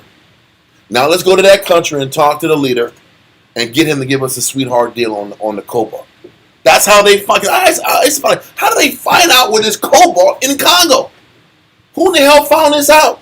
They use their satellite systems to look for certain deposits, and then they find it, and then they sit back here and send their attack dogs to deal with these presidents to extract it. That's what the new technology LiDAR is all about. LiDAR is a better version of sonar because it can take a picture of the topography of the ground, and it can penetrate the ground so many feet and allow you to see a digital picture like an X-ray underground. So I can steal. So I can be a more effective thief. Exactly. When the scripture says the thief cometh not but to steal, kill, and destroy, what do you think that means? Listen, all this, we got to sit back here and go green. Okay, it's another reason to go steal some people's shit. Let's go get some lithium and cobalt. Oh, okay, those coffers aren't used up. Okay, they have lithium here in Bolivia. Let's get it. They've been sitting back here going through all of Latin America, Mexico down, all from 1500. You go through that book from 1500 to the 1900s. Every generation, they're just finding minerals that they need and extracting it. And it's gold, it's silver. And there's oil in the Amazon. So most of the Amazon forest, which is responsible for half the world's oxygen. And that's what they end up taking. They end up going to Amazon in the 80s, in the 70s and 80s. They're going to the Amazon. They've been going all throughout the world extracting and stealing from the populace. And this is what they do. And they suppress technologies that make things less dependent until they can control it. Mineral sources. And that's why all the book they talking about these oil cartels, silver cartels. And there are all these countries that have these mining cartels. This is how we control the market. Then they sit back here and oversaturate it. Everybody has it. They run out of it. They go to the next thing. The Spanish Empire was sustained by the gold and silver mines in Latin America. And then what happened is they ran through them, and they were using all the gold and silver to finance their wars to keep their power. Yep. And then once the gold and silver ran out, they fell down. And they're running out. Then they went to something else. Then they go to Africa and scrape through Africa. But the book just, don't forget, Africa got hot in the late 1800s. Yeah, Cecil Rhodes. Cecil Rhodes. That's when Africa became what was hot in the streets. Then they sat back here in the 1880s, had a meeting in Germany to determine how they're going to split up Africa. Think about that. It was like a piece of a pie. In the 1880s, they said, okay, how are we going to break this down? Okay, Germany, what do you want? You want that? Britain, y'all the top guys. What do y'all want? Y'all get the first piece. France, what do y'all want? That's why all these Africans speak, oui, monsieur. They speak in Frenchy language, huh? Because the Frenchies came down and broke them. And BBC is always in Africa using news and talking about how bad Africa is and keeping justification to keep them there as the solution. But when you sit back here and you watch throughout this book how they suppress the people, they keep what they do? They sit back here and keep the country or the city dependent on the trade and commerce of one product at a time. Yep. For instance, it's sugarcane. If sugarcane was hot in the streets, then we're going to focus on sugarcane, and we're not going to let any other product be grown in the city or in the countryside. Just sugar. So then what ends up happening is the country is dependent on sugar. And then over time, you keep using the sugarcane. The sugarcane is one of the most erosive and destructive crops on the land. So after you just use sugar and sugarcane, then the land can't grow nothing else. Same with cotton. So then all of a sudden you're crippled. The funny thing was in Brazil, they were talking about Brazil and how sugarcane destroyed the environment. Before the sugarcane came to Brazil could grow all type of different fruits and vegetables and be self-sustaining. By the time the Portuguese came down there and started planting sugarcane, then the Brazilians had to export all of their food. All their fruits and vegetables and food had to be exported somewhere else from a European-controlled nation. and all you can make your money off of is sugar. And out of all the sugar plantations, 50% was owned by foreign investors. So the people are just slaves. That's a banana republic. That's a banana republic. And there's not enough for anybody to function. And then you sit back and say, these South Americans are broke. Why are they so broke? This is crazy. These guys are just idiots. They have emeralds. They're idiots. They don't know how to sit back here and manage their money. Why are they so corrupt? Then you got the Chiquita family that own everything. But the Chiquita is owned by, guess what? George Soros. Well, Chiquita bananas were controlled by U.S. What's that damn country that damn business ran by the Bushes? Is U.S. fruit or something fruit? Anyway, point is that even in Guatemala, United States corporations were controlling the farming in Guatemala, and then when presidents tried to nationalize their products, to nationalize your product means this: the government is going to control the production of these fruits and vegetables. So we're not going to let foreign investors take our product and sell it. We're going to sell our own stuff. When you make that decision, then you're branded a communist. When you sell, I'm going to say it again. Then you're branded a communist. When you're branded a communist, now we got to sit back here and send the guys to take you out, and send a guerrilla crew, militarily trained, to take you out and put another dictator in, who's going to let us come in here and do our own business deals. This is what was happening in Mexico, Central and South America since the 1500s. If you try to nationalize and control what the Most High gave your country, then you sit back here, you're labeled an evil, wicked person. For instance, when Cuba sat back here and kicked out all the United States interests in Havana, the reason that Cuba's so broken is all the embargoes. The United States isn't letting any country buy. Think about this. Cuba said, we don't want America to dictate how we buy and sell things. We're going to dictate how we buy and sell things. And we're going to sell for the price we want to sell. If you tell the United States that, the United States sits back here and says, nobody can do business with Cuba. So we're going to all not let you buy and sell. No country can buy and sell from you, or we'll sanction you. So what does Cuba do? Everybody says Cuba's horrible right now, and it is, in comparison to certain places. But why? If they were allowed to use their natural resources to sustain their country the way they need to, they would thrive. But they're not allowed to do that. What they're told is, okay, if you don't want to sit back here and give us ridiculous deals on the sugar and the nickel and your natural resources, we won't let you use it and sell it to anybody. Or we're going to kill you and put a president that will give us the deal we want. That's what happens when you sign a contract with the devil. Yeah. Grocery store chains do it today. Yeah. Large grocery store chains do it to small-time farmers. Yeah. If you got an onion farm, a grocery chain will say, okay, listen, we'll buy your onions, but you can't sell your onions to any other grocery chain. God.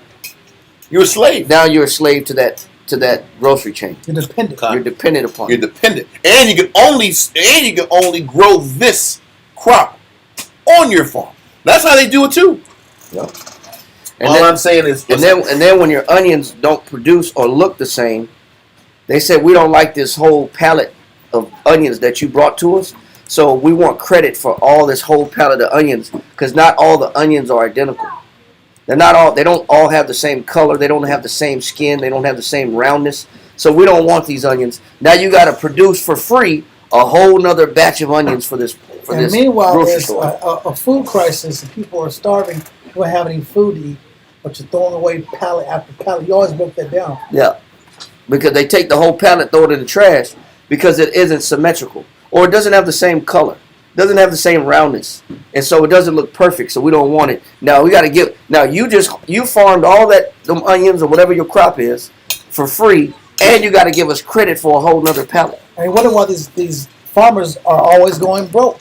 Or you wonder why they got to use chemicals to hyper grow the vegetables You have to. satisfy the demand for the grocery stores. And you have to do GMO because you have to create that genetically modified product to look a certain way. Because naturally, when things grow naturally, they have different. That's what they do for McDonald's fries. Imperfections. For McDonald's fries, you have to sit back here and seriously, I'm not even lying to you. McDonald's fries, you have to sit back here and put this chemical on all the potatoes that are so toxic. You can't go in the building that you spray the chemicals in for like 5 days. It's that bad. In order to sit back here and take the spots out the fries. Yep. Because McDonald's, their fries, they have to have a certain length and they can't have any spots. But to take the spots out, you have to put this chemical on the fries, on the potatoes to take the spots out. But it's so you can't be in the same vicinity with this chemical or you'll die. And that's what little children are eating when they eat those McDonald's fries. And people have and they are so delicious. And people have old Just cars. know that when you're smacking on delicious McDonald's fries, what you're dealing with. And people have old cars, they don't really wash them.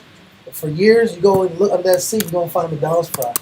They're going to look the exact same as the day you bought it. Yeah, no aging. Yeah. And you know, like the bugs don't even eat it, the insects, the dogs will lick it. Like, I don't want that, man. That ain't what I want. The insects go around. They go around to the natural. They skip those items. It's true. Or you'll see those like McDonald's burgers, bro. They'll have them for like since 1985, and like they're still the bread's there still, the meat's like what's going on? Nothing decayed. Nothing decayed. Ants don't even eat it. That's what I'm saying. That. But ants don't eat it. You know it's bad. Mm-hmm. If the ants know it's bad, it's bad. Bad. Flies don't want it. Ants don't want it. Anyway, just keep all this stuff in mind. I know I kind of like vomited information on y'all. But when you mention that open veins in Latin America, it just shows you how they rape the society of the natural resources, and then the people suffer. I know. The people suffer. The indigenous population suffers, and they sell the products to the corporations for pennies on the dollar, and then they go back and sell it for $3-4 a piece. And that's the whole point. The markup is insane. The markup is insane. And if you go to a grocery store, you're buying all food coming from different countries. So you're paying a markup on basic produce and basic food. They can't afford it. I stayed in Guatemala for like 2 weeks. You could see the skin ailments on the people. They had bad skin. They had varying colors and splotches on their skin because there's nothing to eat. All this is tortillas and bad meat. The regular indigenous people didn't have like HEBs, bro. You had outside pulgas, market side. You had pulgas and the chicken was hanging out.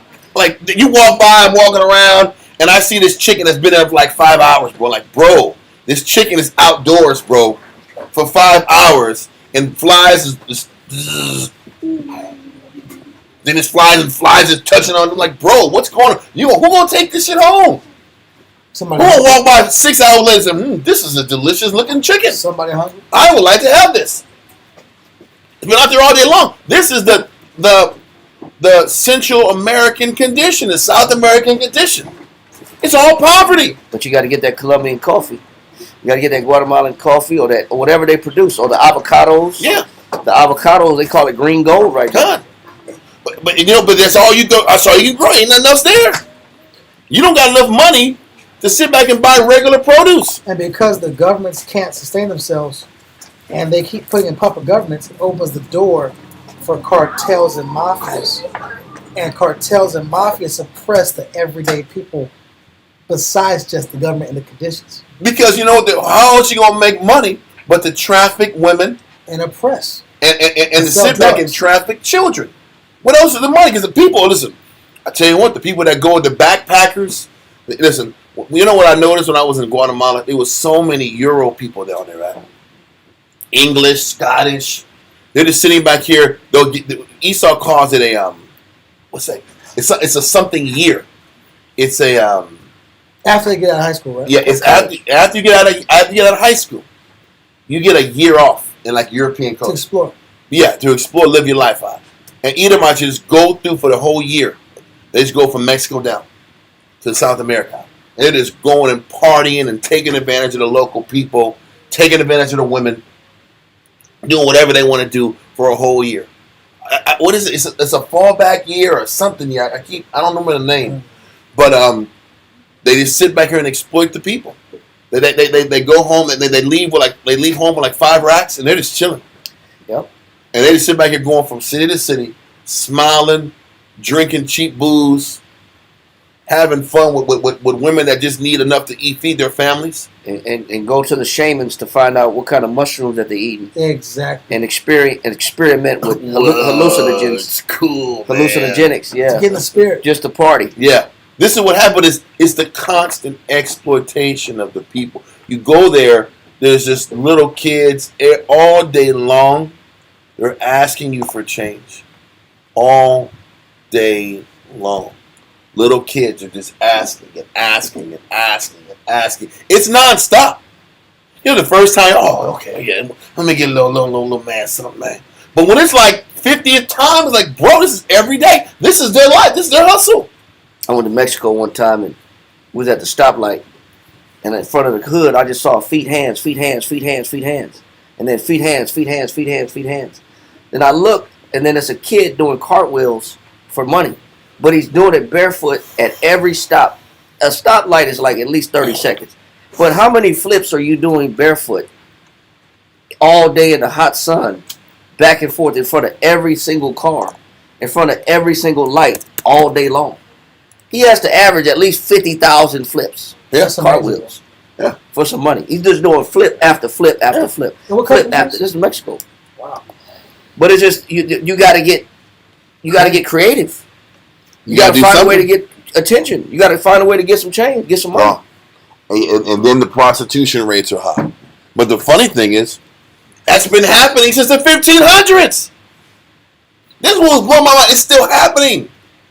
All the only jobs left was prostitution and just the exploitation of children. Being brutal. This is what was happening from the 1500s to present day. I'm like, bro. Anyway, it's really bad. And yes, those cartels are real. Every business, because one of the brothers we had a business out there, and there was a period of time that cartels were shaking down every business that opened. They were shaking them down. You had to give a piece of your money to the cartel or they'll shoot you up. They'll shoot your place up. That's literally, they'll kidnap family, they'll shoot you up. That's the entire third world. Why do you think these big businessmen's children live in the States? Because they're not, so they won't be targets by these criminals. But the sad thing, what else is there left for these people to do? Anyway, man, I know we went on a tangent, but you sit back and see the suffering of people constantly. It's just constantly happening, and our only control against dodging some of this brutality is our obedience. That's all we got. Our obedience protects us from this brutality. But whenever we disconnect ourselves from serving the Lord, we open the door for this type of exploitation. Down the line. Maybe not down the line. I was saying this. There has to be a first euphoria. It's like drugs. A person gets liberated. They get the spirit of the feeling of euphoria.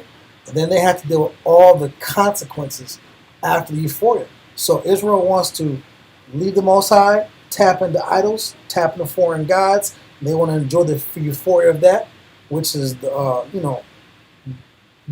benefits of financial stability that come from these foreign gods, and their assimilations and being accepted, and you're for a small brief period of time accepted, and then comes the consequence of acceptance, which is what we're doing now in the scriptures.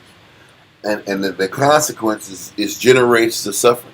You know, and when you adopt these cultures and reap the benefits of these other empires, there's always got to be a compromise. Yep.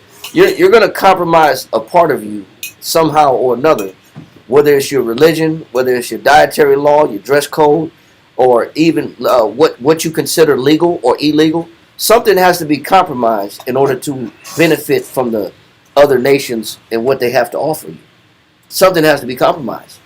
And so what we find out is when we get these other nations coming in, The question is, in order to be successful or to be accepted in these nations, what are you willing to do?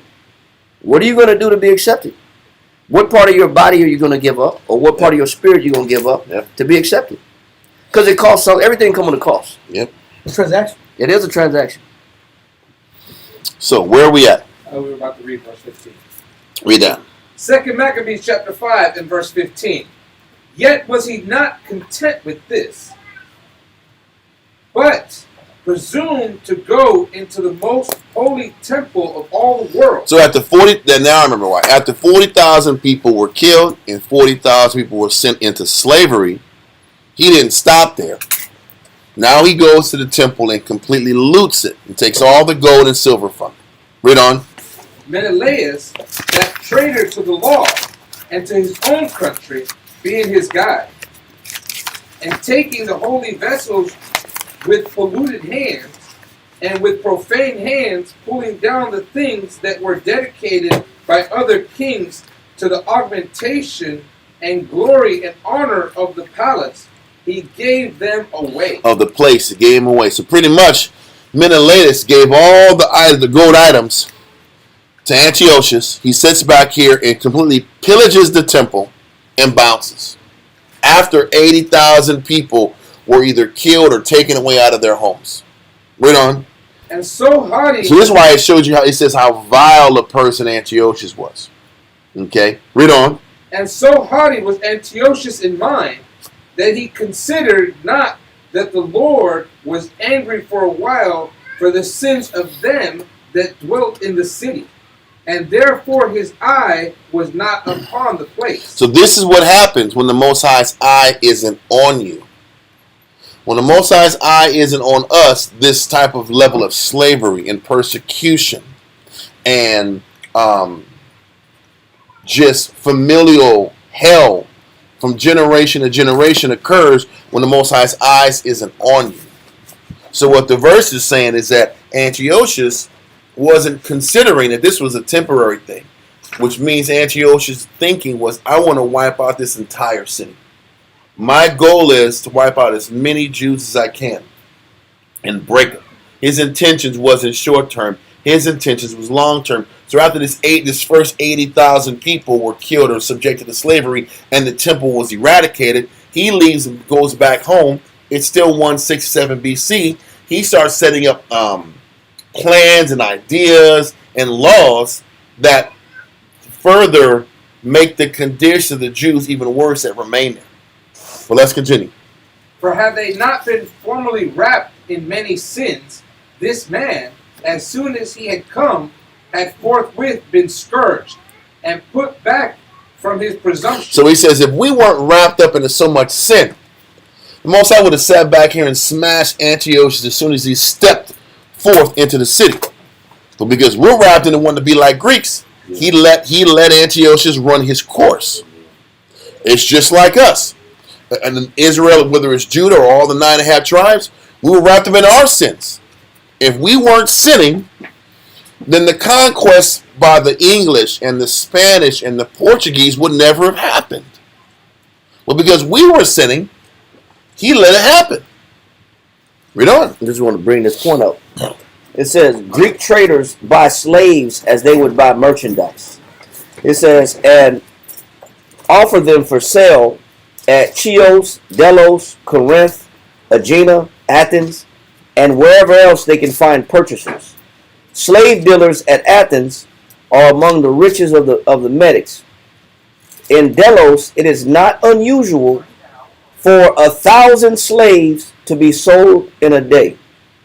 So it shows you how as soon as we got conquered and we were muscled in by slave dealers, we were sent straight to the slave markets immediately, because you're up for sale immediately. It says it's not unusual for 1,000 slaves to be sold in a day.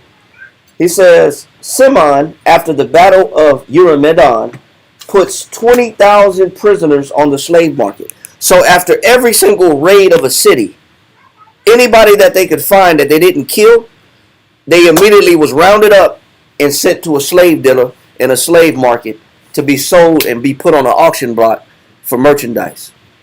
So the Most High allowed this to happen to us because he took his eye off of us because we didn't want to serve him the right way. So now the Most High opened the door for us to be used as cattle, to be used as sheep or oxen or equivalent to some merchandise.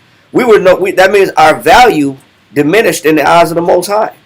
Then okay, I'm gonna make you equivalent to a goat. You worth a goat, or you worth a pig, or you're worth an ox, or you're worth whatever other animal. So it was a barter system, huh? No, he said what they were doing. He said they would be used as just merchandise. They would be looked at as immediate merchandise. Yeah. He said after a raid, after a Greek nation raided you, he says they would immediately put. He said in one particular instance, they had 20,000 slaves that went straight to the slave market after one raid. So you were just transported as cattle. You was rounded up as cattle. Man, you didn't have the real value of a human or a man or a woman. You weren't looked at as a man or a woman. Even in America, they say, well, what? 3/5 of what? A man. A man. They dictate your value. So once the Most High takes his eyes off of us, the nations quantify your worth. They tell you what you're worth. They say, oh, this man ain't worth nothing but 2 pigs. Oh, he's worth a sheep. It's like cattle. You know, it's funny in that book they said that when the Spanish came into power, they said they reinstituted the slavery like the Greek times. Man, it's crazy. But you know, that was when Esau regained their power. They went back to their nature. How about that? That was the Spaniards' first empire. That was Esau's first empire after that 1,000 years of being out of power. That's crazy, bro. Anyway, so let's continue in Maccabees. 2 Maccabees chapter 5 and verse 18. For had they not been formerly wrapped in many sins, this man, as soon as he had come, had forthwith been scourged, and put back from his presumption, as Heliodorus was, whom Seleucus the king sent to view the treasury. Mm-hmm. Nevertheless, the Most High did not choose the people for the place's sake, but the place for the people's sake. Mm-hmm. And therefore, the place itself that was partaker with them of the adversity that happened to the nation did afterward communicate in the benefit sent from the Lord. Read on. And as it was forsaken in the wrath of the Almighty, so again the great Lord being reconciled, it was set up with all glory. So he's just saying that the city fell with the people. Okay, read on. So when Antiochus had carried out of the temple 1,800 talents, he departed in all haste unto Antiochia, weening in his pride to make the land navigable. So the part in Antiochia is present-day Turkey. Then he said, weaning in his pride, what?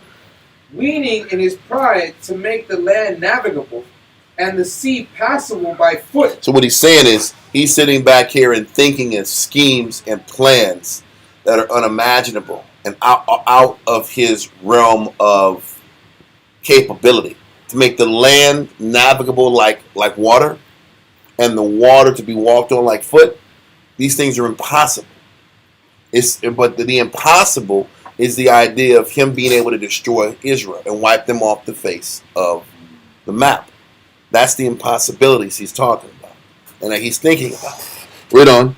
Such was the haughtiness of his mind. That's it. So that gives an explanation to what we were reading in verse 21 through 24 of 1 Maccabees 1. So let's from there go back to 1 Maccabees 1, verse 25 through 38. 25 through 28. 1 Maccabees chapter 1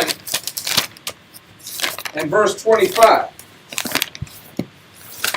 Therefore there was great mourning in Israel, in every place where they were, so that the princes and elders mourned. The virgins and young men were made feeble, and the beauty of women was changed. So this is after 167, after Antiochus left. The people are devastated. 80,000 people plus. Don't forget the wars that happened before that. There was wars between the faction of Menelaus and Jason before this happened. There was like 10, 50,000 died there. So almost 100,000 people died within days. So now after this, so in this 2-year period of time before Antiochus comes back, they're reeling from this type of catastrophe. Read on. Every bridegroom took up lamentation, Look, all the men are dead. Read on. and she that sat in the marriage chamber was in heaviness. Good. The land also was moved for the inhabitants thereof, and all the house of Jacob was covered with confusion. Yep. And after 2 Hold years, that. Hold this. No, you're good. Hold this. And let's get back to 2 Maccabees 5, verse 22 and 23. 2 Maccabees 5, verse 22 and 23. 2 Maccabees chapter 5 and verse 22. And he left governors to vex the nation. So when he left governors like the guys that control Syria and Gerizim and Samaria, Gerizim, and all these surrounding countries that had a beef with us for many years. He let them stay on top of us and control the region. Read on. Read on the top again, verse 22. Verse 22. And he left governors to vex the nation. At Jerusalem, Philip, for his country, a Phrygian, and for manners more barbarous than he that set him there. So he says this guy Philip was more beastly than Antiochus. And he put this guy Philip over the territory of Jerusalem to stay on top of them and to break them. This is why when you're reading in 1 Maccabees, it says the people were downtrodden and they were dejected and everybody's countenances changed. Because these laws that are being instilled after Antiochus leaves were even worse than before.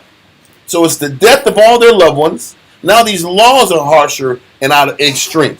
Read on. And that Gerizim is in the land of Samaria, up north of us. Read on. Andronicus, and besides Menelaus, who worse than all the rest bear a heavy hand over the citizens. So all of these leaders have a heavy hand over the people. They're just oppressing them. Read on. Having a malicious mind against his countrymen, the Jews. Time. So this kind of explains verse 22 and 23 why everybody was dejected after Antiochus left. They're saying things got worse after he left to Antiochus. Let's go back to 1 Maccabees 1 and let's get verse 29. We're going to run this to 53. 1 Maccabees chapter 1 and verse 29. And after 2 years fully expired. So after the 2 years happens of this oppression and these oppressive scenarios, it says what? And after 2 years fully expired, the king sent his chief collector of tribute unto the cities of Judah, who came unto Jerusalem with a great multitude. So the laws were already messed up that were being implemented. Now the tax collector comes to the city to collect his money with a large army. Read on. And spake peaceful words unto them, but all was deceit. For when they had given him credence, meaning they let him in, they let the military into the city. He says, hey, nothing's going to happen. I'm coming here in peace. We're just here to collect our taxes. They let him into the city. Read on. He fell suddenly upon the city and smote it very sore and destroyed much people of Israel. So now they're killing Jews again after 2 years. Now they're sitting back here, and the tax collector is not really coming to collect taxes. He's coming to kill on a second wave of the Jews. Yeah. So this is what I'm also like, I got to take this guy out. Somebody got to step up and fight these guys off. Because this is too much. Antiochus is taking it way too damn far. Read on. And when he had taken the spoils of the city, he set it on fire. On this second wave, they're killing more people and they're burning the city up. Now the city is burnt. You're going to read about the walls being broken down. All that work that Nehemiah and Ezra did is almost getting just tossed aside now. Read that again. He set it on fire and pulled down the houses and walls thereof on every side. All the walls start falling down. Remember that protection that we risked our lives to set up? Now the walls are being broken down. There's fires everywhere. People are being killed again. Read on. But the women and children took they captive, and possessed the cattle. Bro, they sat back here and ransacked the people. Took even more from the people. Took the women for what purpose? Slavery. Took the cattle. Took anything of value that they can get some money for. They're going to do it. And this is what's happening. A second wave after 80,000 got wiped out or put in slavery. Now more people got to get put in slavery. Your daughters, your mothers. Read on. I'm going to bring a point out to Romans chapter 11, verse 7.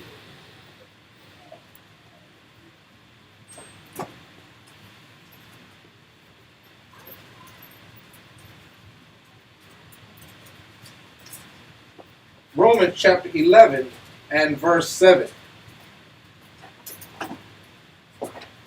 What then?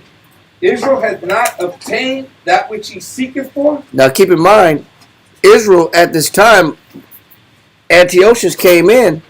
We had a citadel, we had a sanctuary, we had a temple, we had priests, we had the service of the Most High, we had our own country, we had our own walls, we had our own security, we had our own porters, we had our own leaders, we had our own teachers. We still had religious freedom, even though the Greeks were in power, right? But we still didn't obtain autonomy. We still had to be under the pressure of other nations. Read on. But the election hath obtained it. So, but the Most High, what Paul's saying is that there's only a few that actually care about doing things right. There's only a few people that care about sustaining the laws, statutes, and commandments of the Most High. Read on. And the rest were blinded. It says, and the rest were what? Blinded. They were blinded because our people love to be like the oppressor. We love to imitate the oppressor. We love to drive his cars. We love to work at his job. We love to wear his clothes. We love to eat his food. We love to do everything that the oppressors do. Read on. According as it is written, the Most High hath given them the spirit of slumber. So, because we don't want to serve the Lord, the Most High put the spirit of what on us? Slumber. Slumber. Which is sleep, ignorance, foolishness. Read on.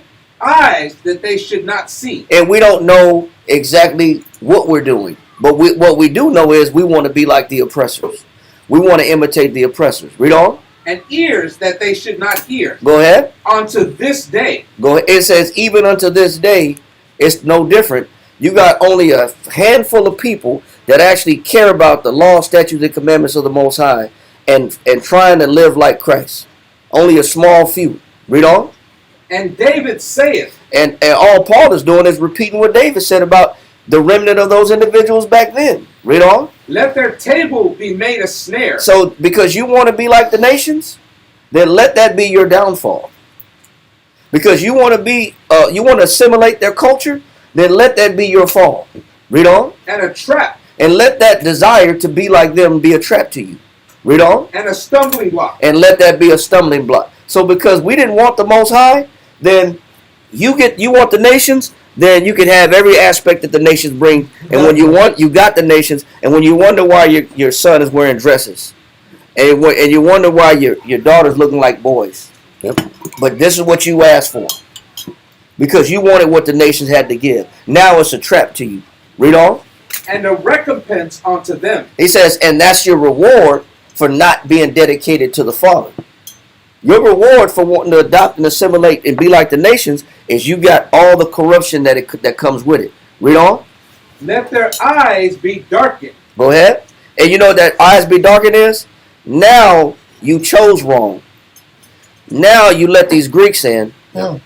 Now your spirit is down. Yep. Now you're depressed. You got everything that the oppressor gave you, and you wanted, you asked for. Now you hopeless. Now you feel like, man, I'm uninspired. Yep. Now I don't have any hope. I hate my life. I hate my life now. Yeah.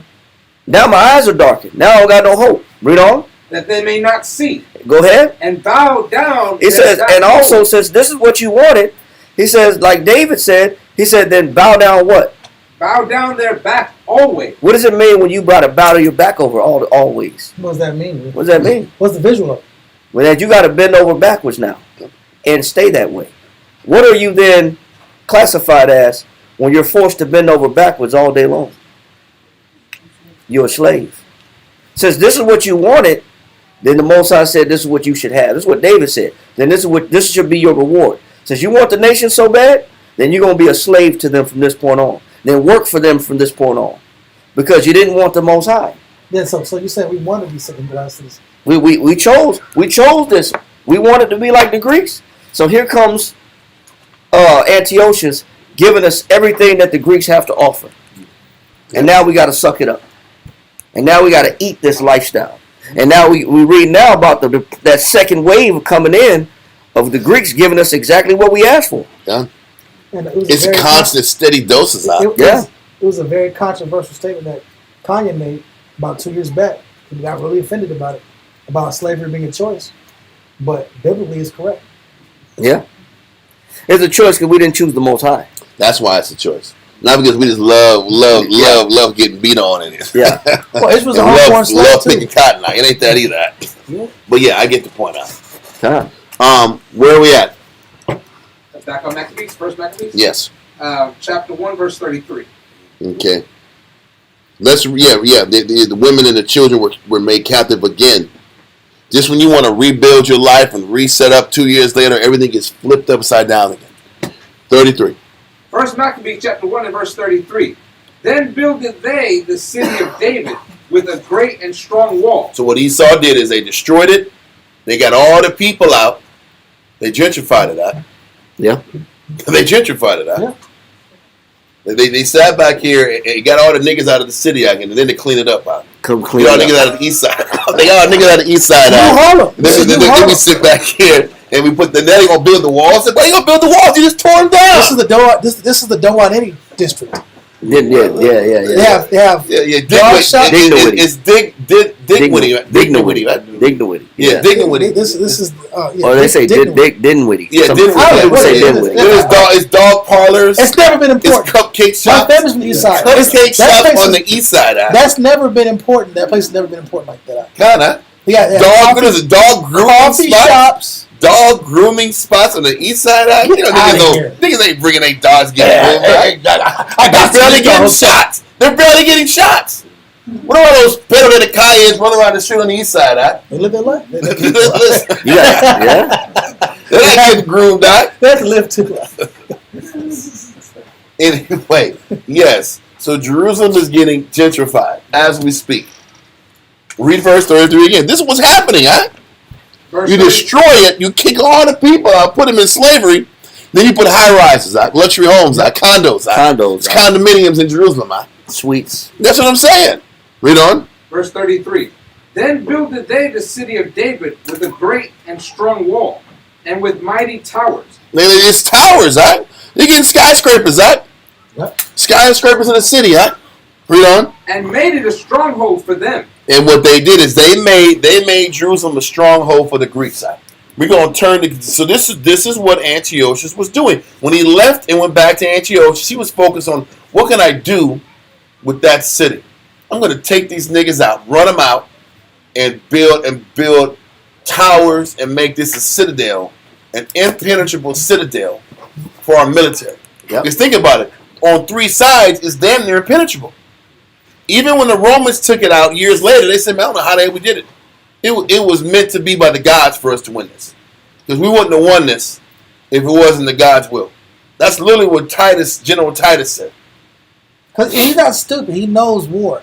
And he knows He's strategy. like- he knows how challenging exactly. it is to get in these high walls and where it's set up at a high elevation. We gotta fight from the bottom. You have to you don't You're have the high going uphill. ground. You go from the lower ground. And it's like they had water. So yeah, they didn't have food, but they had water. So they were able to last longer because you had water. Yep. Is that they had water, they had an inward water source. How are we gonna Underground. beat these dudes? Point is this. That's why Antiochus, when he went back home, he thought for 2 years on how he was going to strategize coming back and taking over the city. He kicks most of the people out, makes towers, and makes it even a more impenetrable place. And you're going to read, he puts a lot of supplies and military supplies in the citadel, in the city. And it's what you call a fort. He made it a fort. A garrison. He did. Let's keep going. Verse 34. And they put therein a sinful nation, wicked men. Then they put Edomites in there, and they put nations in there. They said, but what do you think that is? What do you think the east side looks like now? Or what about that spot before you get downtown? What's that spot out the King William District? not the quarry? The quarry? No, not the quarry, but the one going down. The Pearl. They made a pearl out. They made a pearl out of it. That should be a beer can. I felt it was a hood spot. They got all the niggas and the dope fiends out. Now they gonna call it the Pearl out. It's have restaurants and just little spots where water parks where white folks can hang out. And if the nigga kids do right, they can come and hang out a little bit too. And then you got bike trails and bike lanes. Kinda. And when you got a lot of walk trails and bike lanes. Hey, There's dog bars. Remember that dog bar they had out? Yeah. You can go and have a drink and bring your animal. And while you're at the Bring bar. That's what I'm saying, huh? You're eating vegetables. The dog's eating vegetables too. Like, Yes. Huh? They had a crumble down there, huh? Anywhere for the kids know what crumble is. The whole point is this, is that they gentrified Jerusalem out. They brought Edomites in there, and they brought military. They had a heavy military presence, and Edomites was there, right? You got a precinct down there. That's exactly what they had, was a precinct, right? And make everybody feel comfortable in the new city. Bro, this is what happened. Most I like, this has got to stop right here, bro. But continue. And fortified themselves therein. What verse are we at now? That was verse 34. And they fortified themselves in. Read on. And fortified themselves therein. They stoned it also. No, they stored it. Excuse me. They stored it also with armor and victuals. Supplies, garrisons. Read on. Trader Joe's. yeah. Yeah, Trader Joe's in there. It's got to be a Trader Joe's. Got to be a Trader No Joe's doubt. in there. No doubt. That's so funny. Then now it's a quarry. Now they made the quarry. Right? Yeah. It's the quarry now. Right? John, let's keep going. They're friendly. Yeah. Yeah. They probably put pickleball in there too. Right? Yeah, that's some pickleball. They had the headband, their little headbands on that. You got this. With the pickleball paddle. Yeah. Pickleball court in there. Right? Yep. Come on, now. Yep. We keep going. And when they had gathered together the spoils of Jerusalem, they laid them up there. And so they became a sore snare. And they made the whole city another nation. Edomites and everybody else that are all in the Greece lived in Jerusalem, and it made it made a snare. It was a snare to who? To us. Because if you was left and still living there, you was going to sit back and comply. Yeah. Or you was going to be ostracized. It became a Greek hub. It was a Greek hub. And if you were living there, and there were still Jews living there, you were going to sit back here and be ostracized. You're going to lock down like how they are. It's like this.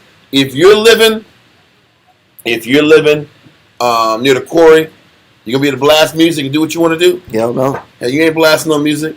You think you run around here with expired tags in these white side of town? No, you're not. There's a place called Hollywood Park off of 1604.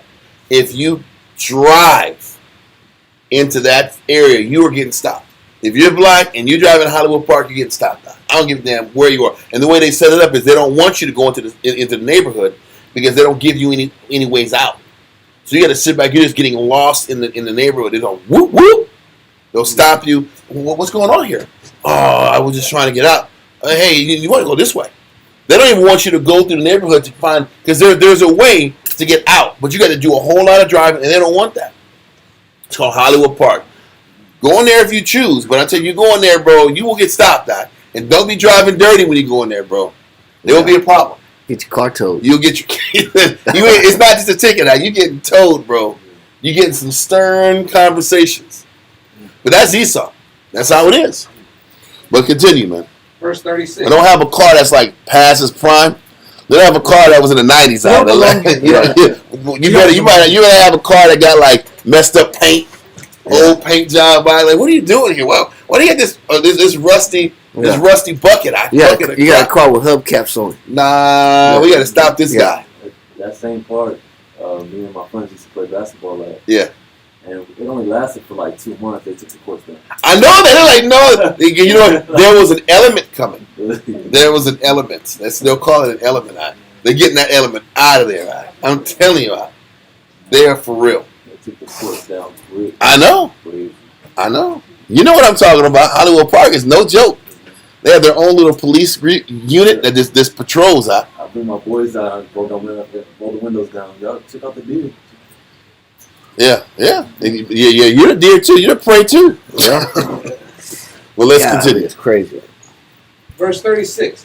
For it was a place to lie in wait against the sanctuary, and an evil adversary to Israel. Read on. Thus they shed innocent blood on every side of the sanctuary, and defiled. So the sanctuary was being defiled by all the murderings happening around it. But the Most High was like, we already defiled the sanctuary by our conduct. This is nothing. Continue. It's not your city anymore. Come. And this is before the abomination of desolation. There's a lot of things led up to that. Read on. Insomuch that the inhabitants. No. That's 37, right? Yeah. Let's keep going. Keep going. I'm sorry. Verse 38. Insomuch that the inhabitants of Jerusalem fled because of them. So at this point, people said, we gotta get the hell out of this city, man. Because now, think about this. It's getting gentrified, and it's not like back in our more civilized society now where you're gentrified, they don't want your element here. They're just going to kill you. That's what's happening now. Now that you're a Jew, you're trying to keep the laws, you're public enemy number one, and we're going to kill you and make your life miserable. Either you're going to buy into all this Greek way, or we're going to eradicate this element. And we have military, we have victuals, we have strong towers. There's no way to escape. So pretty much, if you're a Jew trying to be a Jew in that city, you're a target. You're public enemy number one. And these people were being killed in the sanctuary. Let's keep going. You got no business here. This ain't your place anymore. You out of here. Read verse 38 again. Verse 38. Insomuch that the inhabitants of Jerusalem fled because of them, whereupon the city was made an inhabitation of strangers. The whole city was full of the nations. Yep. Read on. And became strange to those that were born in her, and her own children left her. Listen, Israel got to hit. Either they were killed, they were sent to slavery, or they were ran out of the city. This is what happens. This was like getting to the final point when almost like, okay, this is enough. Jerusalem became Beverly Hills. That's what it was. Read on. And it's a bad fun just to watch the neighborhood change. Your whole city Because you changed. have memories associated with different locations in the city. And everything that you associate with your family and your youth and how you grew up and your experiences, it's all changed, it's destroyed. And listen, Second and third generations. Jerusalem was a symbol of hope for our people. And this is ran over by the nations. Read on. Her sanctuary was laid waste like a wilderness. Her feasts were turned into mourning. Don't forget, nobody was going to the sanctuaries. The sanctuary was completely gutted out. Anything of value was taken and sold. Read on. Her Sabbaths into reproach. So that means her Sabbaths into reproach. If you tried to honor the Sabbath, you were a target. You were a target. Read on. Don't forget that everybody. I'm sorry. We read it in Second Maccabees, and we read it in the book called The Life of the Greeks. They were forcing you to be like a Greek at this particular time. This is when if you weren't being like a Greek, the radar was on you. Yep. And they were killing you, and they were punishing you if you weren't playing ball like everybody else was playing ball. Read on. Her honor into contempt. Meaning, anybody who honored the Most High, you were hated and looked upon with contempt by everybody else living in that area. And that was an institutionalized thing. Remember Antiochus said he put governors over them that were really enforcing the laws, and they were worse and more barbarous. How are you barbarous? If I see you following the law, there's going to be violence here. If you serve the Most High, we're going to put hands on you. We're going to kill you. First of all, we see you being honorable towards the Father. If you don't have a Greek toga on, you're in trouble. If you ain't free balling that, that's what wearing being a toga guy is. Yep. Everything's flowing under, which is horrible. But read on. Verse 40. As had been her glory, so was her dishonor increased, and her excellency was turned into mourning. Con. Moreover, King Antiochus wrote to his whole kingdom that all should be one people. And then things got even worse. Now he ramps it up even more. The city is under complete lock and key. Now we're going to tighten the screws on everybody. You will be Greek. Everybody in my kingdom has to operate like a Greek. Has to operate with the traditions and the ways of the Greek people. You got to buy in. What do you think's happening? What do you think was happening like a year ago? If you sat back here and established some type of biblical stance, you were looked upon as anti-establishment, anti-society. You were. Oh, that's what the Patriot Act was about. Yeah. Which was this, a trap for our people. That if you didn't, if they can go through your records on your phone, they can watch you in your homes, they can go through all your emails. It gives the government full power to find out who you are as a citizen. I want to say something else also. I saw this. I was online watching ESPN or some type. No, it wasn't ESPN. It was some other I think it was on Twitter, and they had to sit. They said, out of all the Major League Baseball teams, they said the Texas Rangers are the only team that doesn't celebrate a Pride Night. We have to do something about this. We gotta do something about That was what I was saying. I'm like, what the hell? do something about it. You telling me the owners, if they say I don't want to do Pride Night, we got to sit back and put pressure on you to do a Pride Night? What if they don't want to do it? This is what Antiochus is doing. I'm going to put pressure on you guys to roll like Greeks. And if you don't sit back here and do what we do, we're going to put pressure on you. We're going to sit back here and shame you, guilt you, and eventually kill you. At least now you're going to get protests. And they're going to sit back here and you're going to have these guys, these boys in January, sitting back here, hell no, we won't go, have all these multicolored flags walking through Texas to the Ranger Stadium. That's what they're going to get. But back in those days, we're going to put pressure on you. If you don't follow this Greek way, you're going to get cornered and killed. That's the level of pressure that Antiochus' letters and these enforcements are happening on the entire city. Continue. Verse 42. And everyone should leave his laws. So all the heathen agreed according to the commandment of the king. All the provinces around that were subjective to following Antiochus, they all did it. Whether it's the Zidonians, whether it's the Philistines, whether it's the Samaritans, they all sat back here and locked in. So now the pressure was on for these small remaining Jews to give in. Read on. Yea, many also of the Israelites consented to his religion. And a lot of Jews sat back here and broke down also. A lot of Jews gave in to the peer pressure and locked in. And we read earlier, a couple weeks ago, how Antiochus was having people sit back here and do parties, and every day of his birthday for every month, you had to do Greek parties and do Greek things on that day. You had to sit back and be a Greek and have to prove you was Greek. Yeah. So this pressure, a lot of Jews relented and gave in and compromised their beliefs to fit in and to survive. Read on. And sacrificed unto idols and profaned the Sabbath. For the king had sent letters by messengers unto Jerusalem and the cities of Judah. Read that. What verse are we going to go back to? Where were we at? Verse what again? 43 is what we read. 40. You read verse 43. Verse 43. Yea, many also of the Israelites consented to his religion and sacrificed unto idols and profaned the Sabbath. Mm-hmm. For the king had sent letters by messengers unto Jerusalem and the cities of Judah, that they should follow the strange laws of the land. So it was Jerusalem and all the outside cities around it. Read on. And forbid burnt offerings and sacrifice and drink offerings in the temple. You couldn't do, the temple was completely shut down. Nothing is done in the temple. Read on.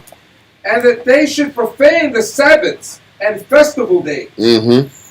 And pollute the sanctuary. That means you got to forget the Sabbaths, forget all the high holy days, can't even serve them anymore. Read on. And pollute the sanctuary and holy people. set up altars and groves and chapels of idols, and sacrifice swine's flesh and unclean beasts. So now it's starting to get to the point that if you are going to sacrifice, you're going to have to sacrifice with this swine's flesh and set up gold groves and chapels and tap into the idolatry of the Greeks. Okay, read on. That they should also leave their children uncircumcised, and make their souls abominable with all manner of uncleanness and profanation. Profanation. So pretty much just to defile these children and teach them ways that are completely opposite of serving the Most High. They show you Esau target the children. He goes specifically to the children because they're the next generation. But if he could contaminate them, then that's less work he has to do later on. God. They've already been indoctrinated. Especially if they see their parents die and that trauma follows them later on. Yep. So let's continue. To the end they might forget the law. The goal is still to get us to forget the scriptures, not commit to the Bible, and to not take serving the Lord seriously. Read on. And change all the ordinances. And whosoever would not do according to the commandment of the king, he said he should die. And part of those commandments, we said earlier about doing these Greek parties and these Greek days once a month, defiling themselves, on top of all the other idolatry. Continue.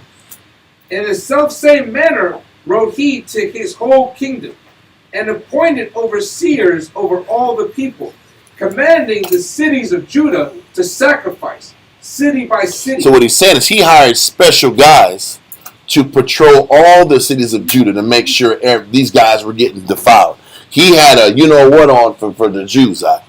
He had to sit back here and send as many ambassadors to put pressure on every city to not just demand the defilement happen, but to sit back and see it happen. So he was really trying to break us. The rest of the nations complied easily. They were already compliant. But we're the ones who were fighting and rebelling. But continue. What'd you say? He said he set up enforcers and taskmasters to make sure that we defile the Most High. Yep. So what verses we at now, sir? 52. Okay.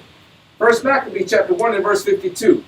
Then many of the people were gathered unto them, to wit, every one that forsook the law, and so they committed evils in the land. Mm-hmm. He put a bunch of Vlads in there. Gun. Read on.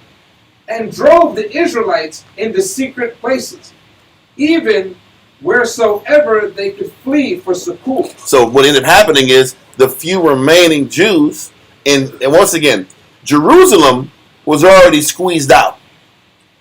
Now the farming towns and the smaller towns were getting affected, and they were having to run and hide to the hills. Everybody was having to make a move for it. Jerusalem was completely gentrified. It was broken. But everybody else, all the other smaller cities were getting squeezed out too. So they ended up leaving and living in the mountains and the wilderness to try to get away, to escape Antiochus. Read on.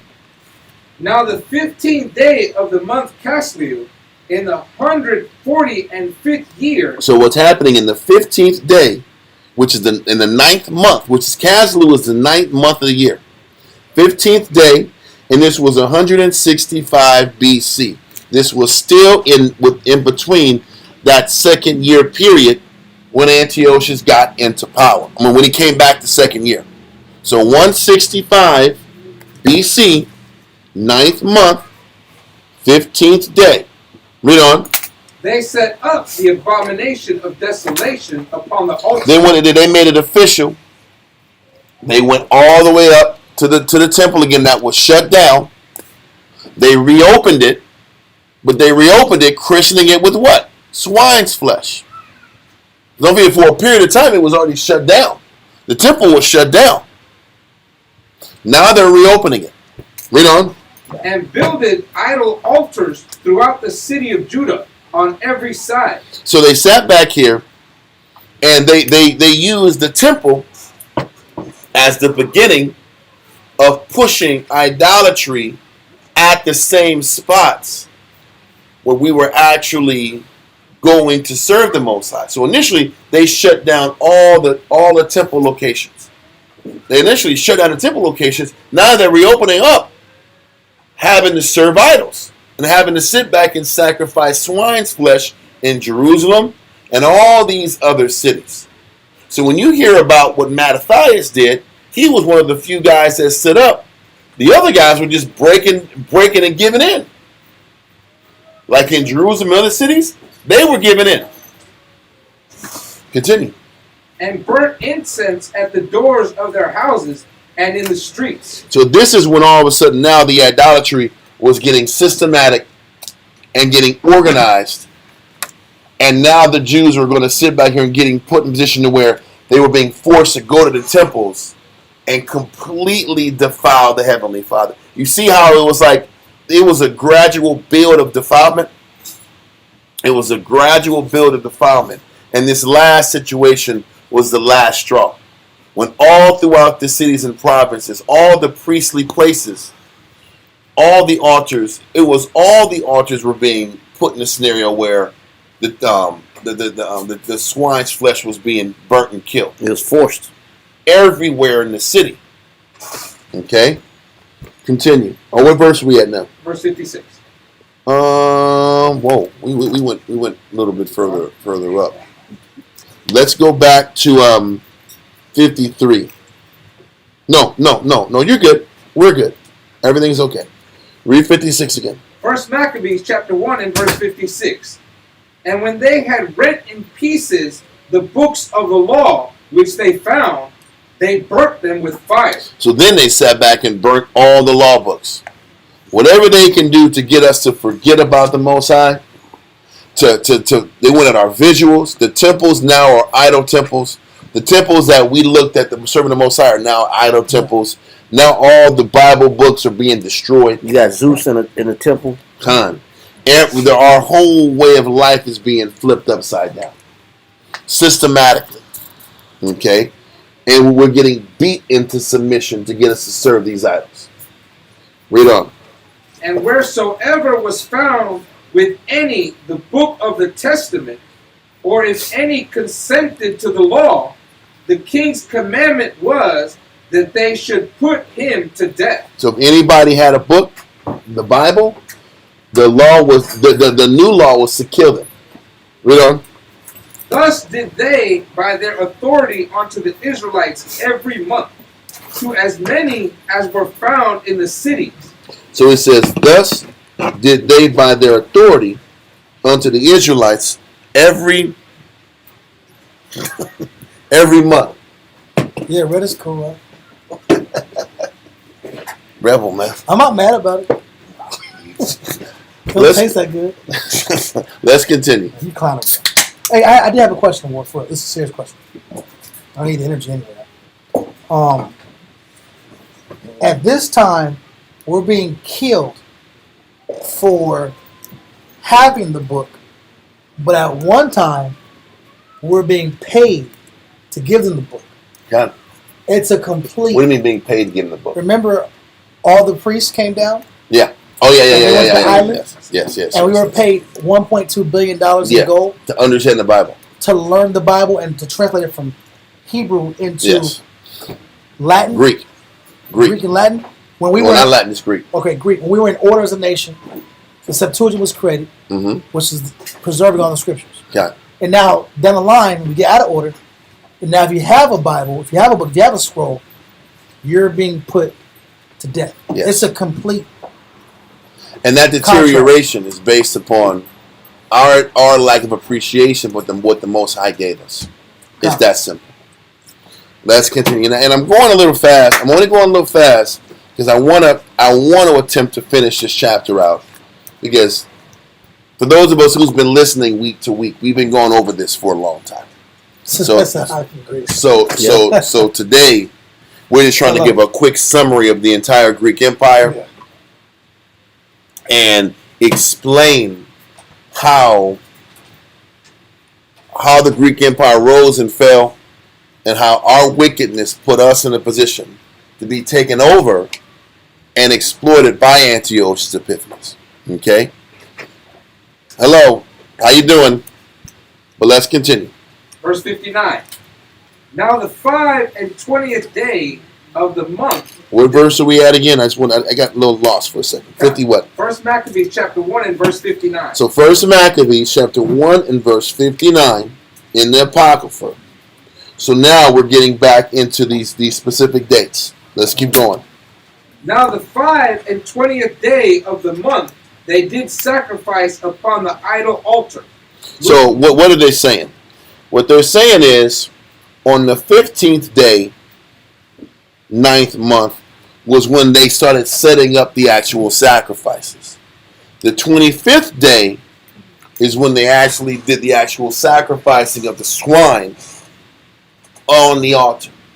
So the 15th day was when they started setting up all the apparatuses around the Hebrew Jewish kingdom. Getting set up. Getting things set up. And the 25th was when everything was implemented of all the sacrificing of the swine all throughout the Jewish cities, including Jerusalem. Does that make sense? Okay, read on. They did sacrifice upon the idol altar, which was upon the altar of the Most High. So the 25th day was when it was actually implemented.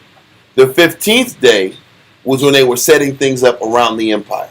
That everybody was going to have to eventually serve these idols with the swine on the actual altar.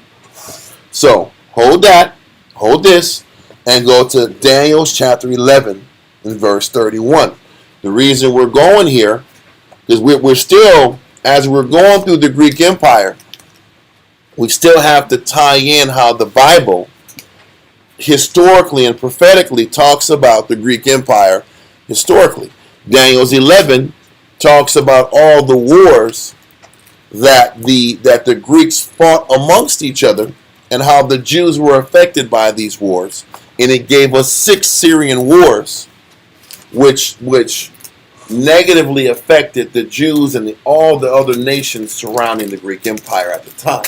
So now we're here at the end, verse 31 down, really from verse 24 down, 21 down, talks about Antiochus Epiphanes and his effect on the people. So now we're here at verse 31.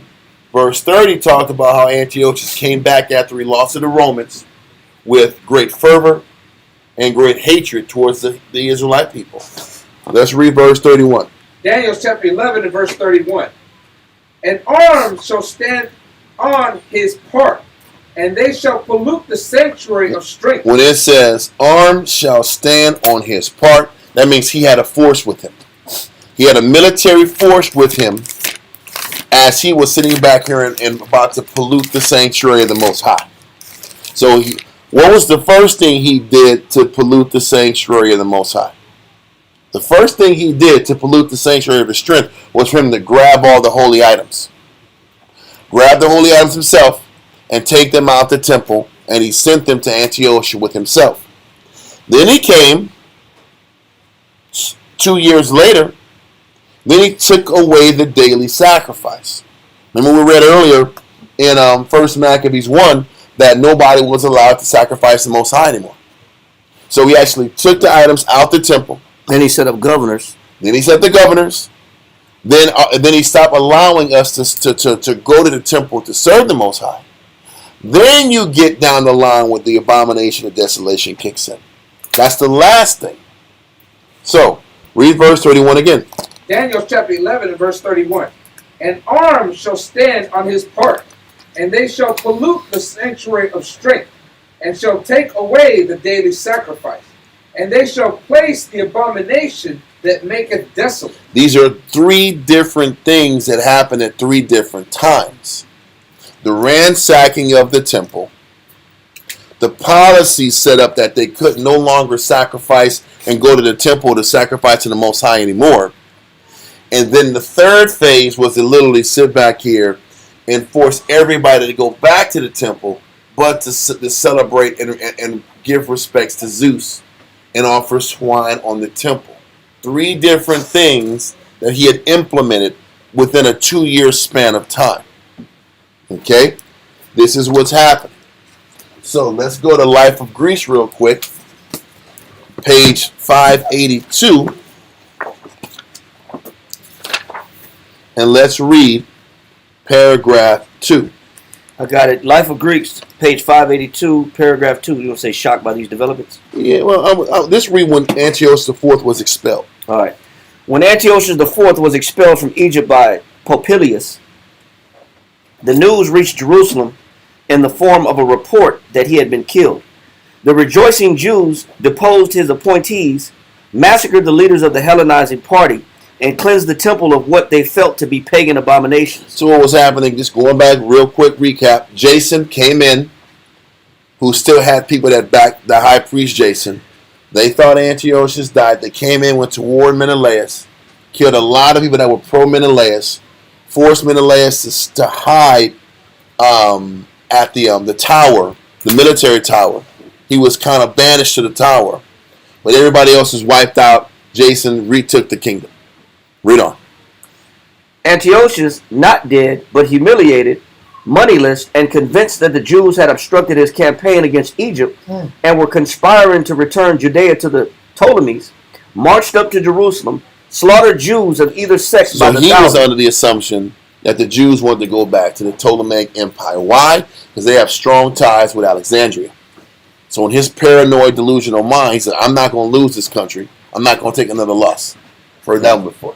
I told you. I'm not going to take another loss I again. can't take no more. So he said, I'm not taking another loss.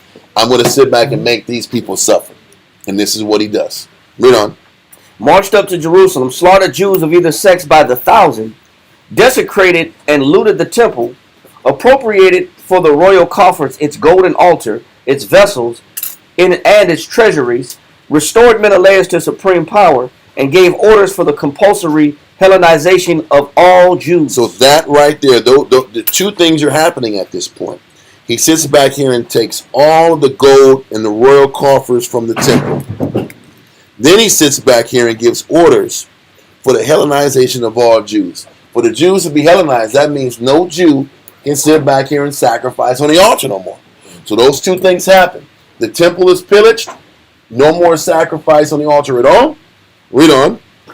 It says, he commanded that the temple be rededicated as a shrine to Zeus. And this is the third phase.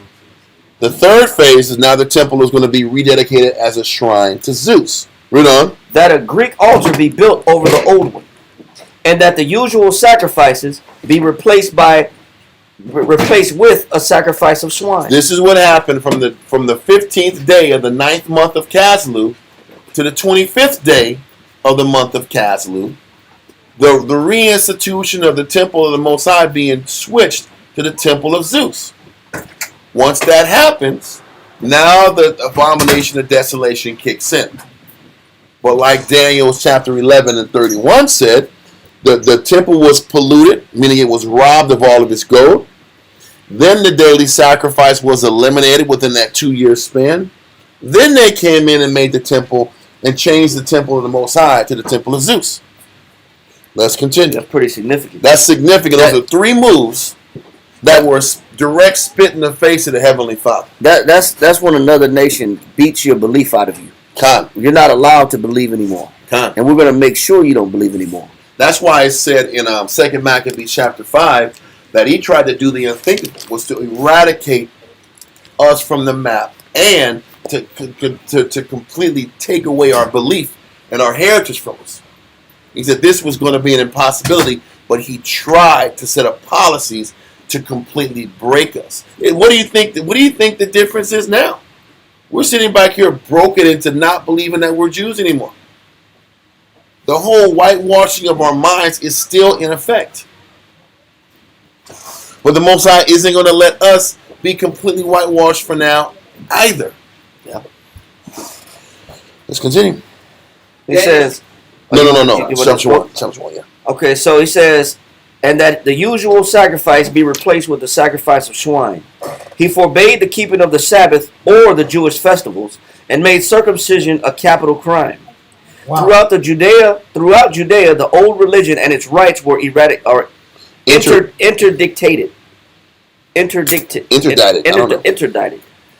And the Greek ritual was made compulsory on pain of death. Meaning, you're going to lock in the Greek way or you're going to die.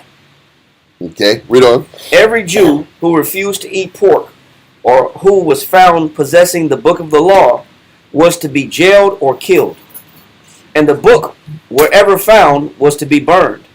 Jerusalem itself was put to flames, and walls were destroyed. Its walls were destroyed, and its Jewish population was sold into slavery. That was the first wave that Antiochus came in. Burnt down the wall. No, I'm sorry. No, that's not true. The first wave, he robbed the city and killed 80,000 people, or killed them or put them in slavery in a 3-day span. In a 3-day span. The second go around was when the tax collector came in and burnt the city up. Yep. And within that 2-year span, they sat back and rebuilt the city up, made it a hub and a forefront for the Greeks. And then they came in, disallowed the law, disallowed the following and serving of the Most High. And the third phase was to sit back and rededicate the temple to Zeus. Yep. Okay, let's keep going. It says, foreign peoples were brought in to resettle the site. A new fortress was built upon Mount Zion, and a garrison of troops was left in it to rule the city in the name of the king. At times, it seems, Antiochus thought of establishing and requiring the worship of himself as a god. He said that's what he was debating. If he should sit back here and make it a law that everybody serves Antiochus like he's the Most High. But he didn't go all the way through with that. So, with that being the case, now let's get back.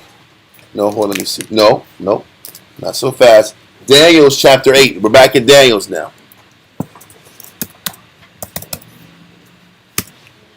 Daniel's chapter 8. We had stopped at Daniel's 8 and 8.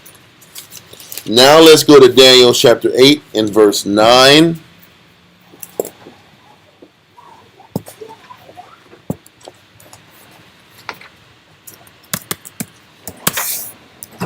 Nine through, where am I at? Okay, 13. Because we're trying to go to all the chapters that deal with Antiochus. And before we, because chapter 2 is going to be focusing on the Maccabees. So we want to get all this Antiochus crap out the way until he dies at the end. So that's what we're doing. So Daniel's 8 and 9.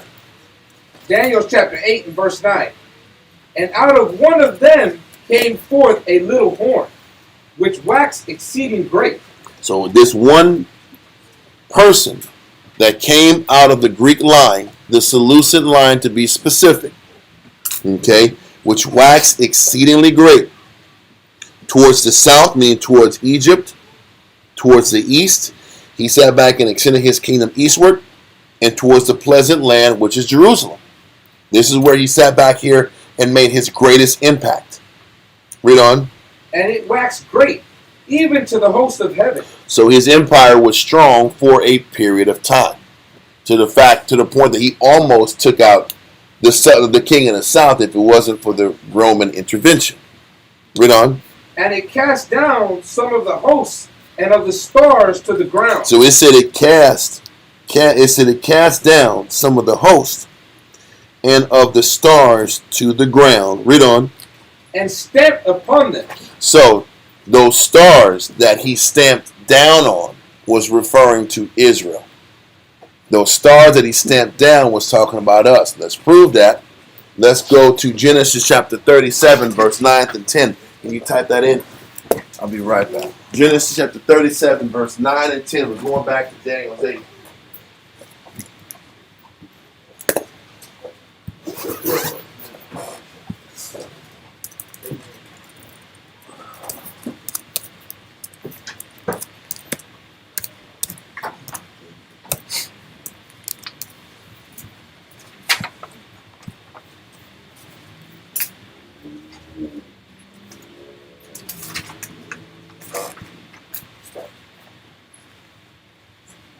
All right, we're going to go to Daniel chapter 37, verse 9 and 10. When the war gets back. Genesis. Genesis chapter 37, verse 9 and 10. And what we just finished with, if you could read Daniel chapter 8, verse 9 one more time. Daniel chapter 8 and verse 9. And out of one of them came forth a little horn. So what? So far, who's this little horn that came out of this the Greek Empire? That where we are in Daniel chapter 8 right now. Who's that little horn? Antiochus who? Epiphanes, right? He's that little horn that we're reading about in Daniel chapter 8. So he's about to explain what this little horn is doing. Mm-hmm. Read on. Which waxed exceeding great. And Antiochus became powerful. Go ahead. Toward the south, and toward the east, and toward the pleasant land.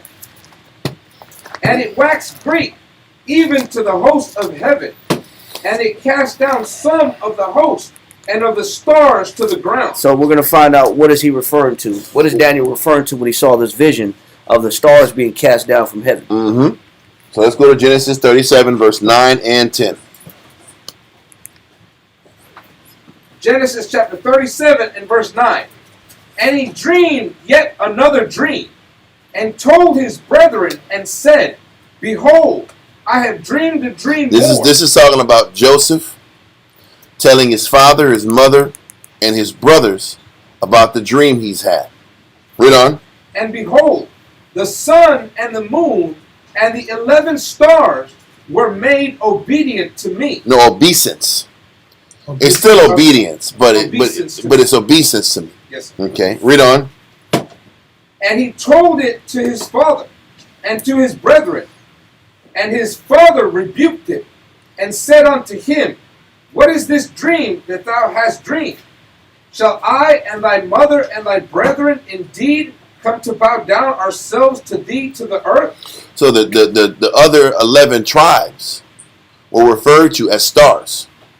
He says the stars and the sun and the moon, we're going to sit back here and serve Joseph. And down the line, it ended up happening that exact way. But when you sit back and see stars, the Most High uses stars and connects them with being Israel. So when you're sitting back here and reading Daniel chapter 8, what you're reading, read verse 10 again. Read verse 10 again. Daniel's 8 and 10. Daniel chapter 8 and verse 10. And it waxed great, even to the host of heaven, and it cast down some of the host and of the stars to the ground. So Antiochus in his power cast some of the stars to the ground. Read on.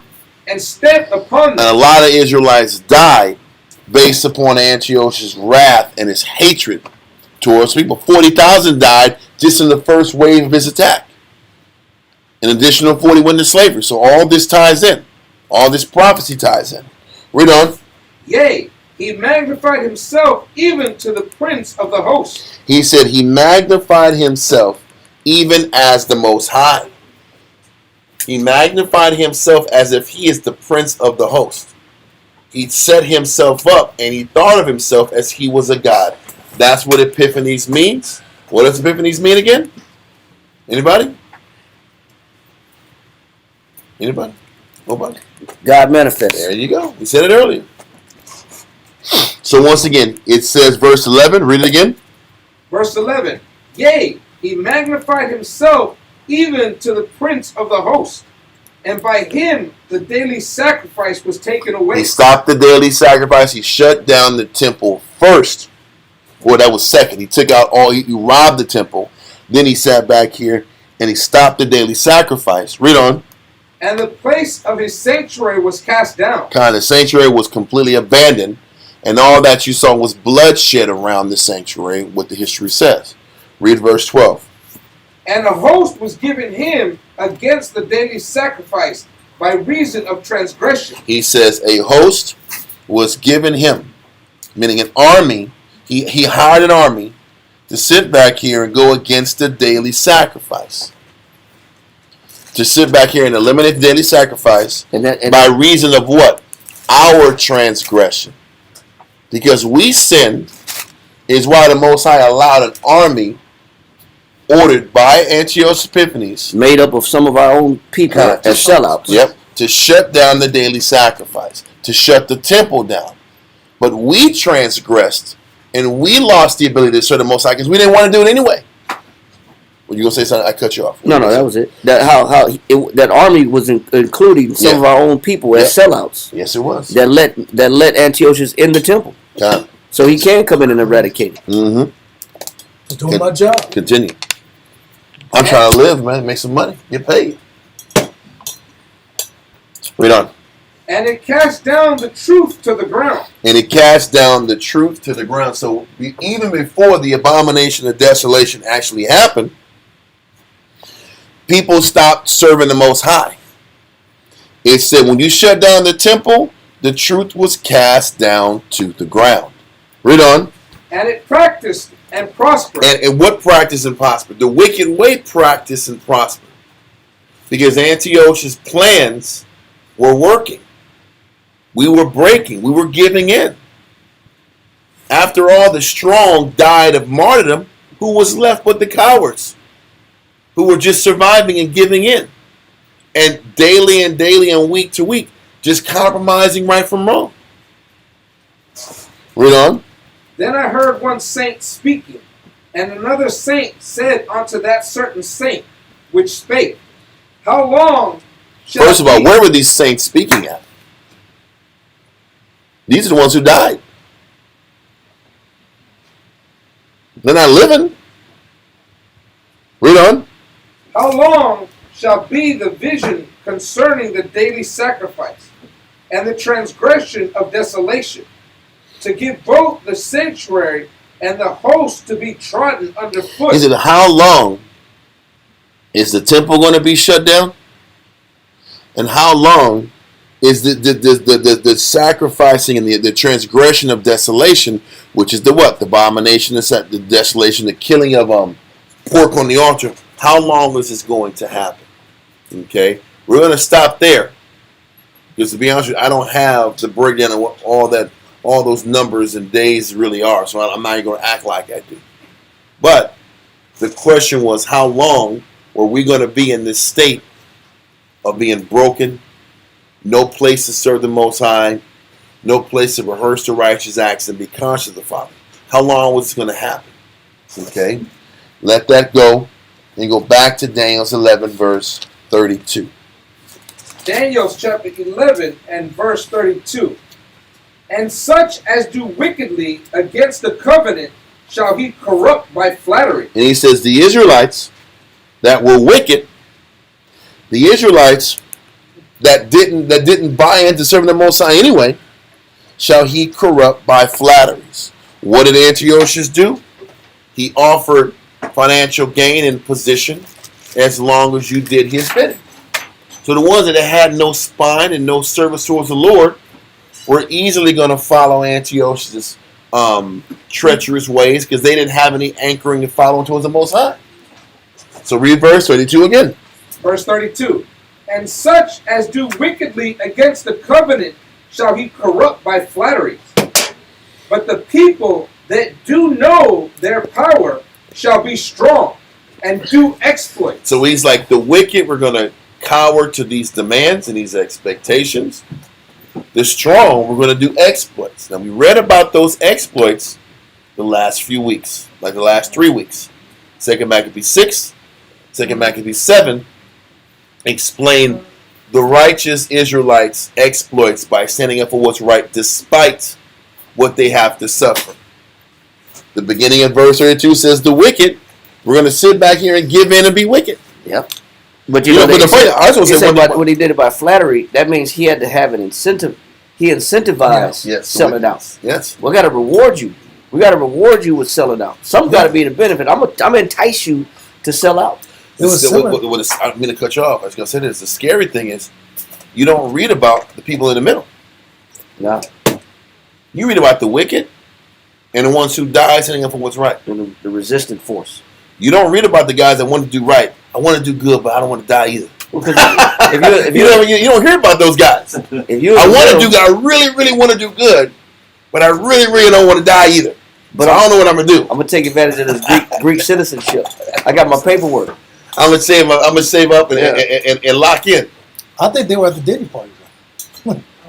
all I'm saying is this. Before we talk about Diddy, I'm trying to explain.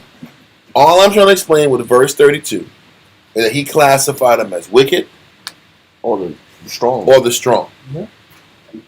So that means the people that did kind of believe still, and they cowered and caved in, he still called them what? Wicked. Meaning the lukewarm or what? Wicked. I just want to make sure I brought that up. You keep going what you were saying. I don't want to cut y'all off, but I just want to bring that point up before y'all went forward. No, I was just saying, when he says he petitioned these people by flatteries, there had to be an incentive involved in getting our people to transgress the law. Yeah, we had to promise. Some promises had to be made. I had to give you something to say, in order for you not to believe in your God anymore, what are the benefits of me not believing in my God anymore? Life. Listen, the real corrupt guys, they took the bread. Yeah. The regular Joe Schmoes, they kept their life. Little mercy accepted. Get your business license. Yeah. You can That's trade. You can trade I'll now. give you a deal. Yeah. Like, it's always a deal. Like,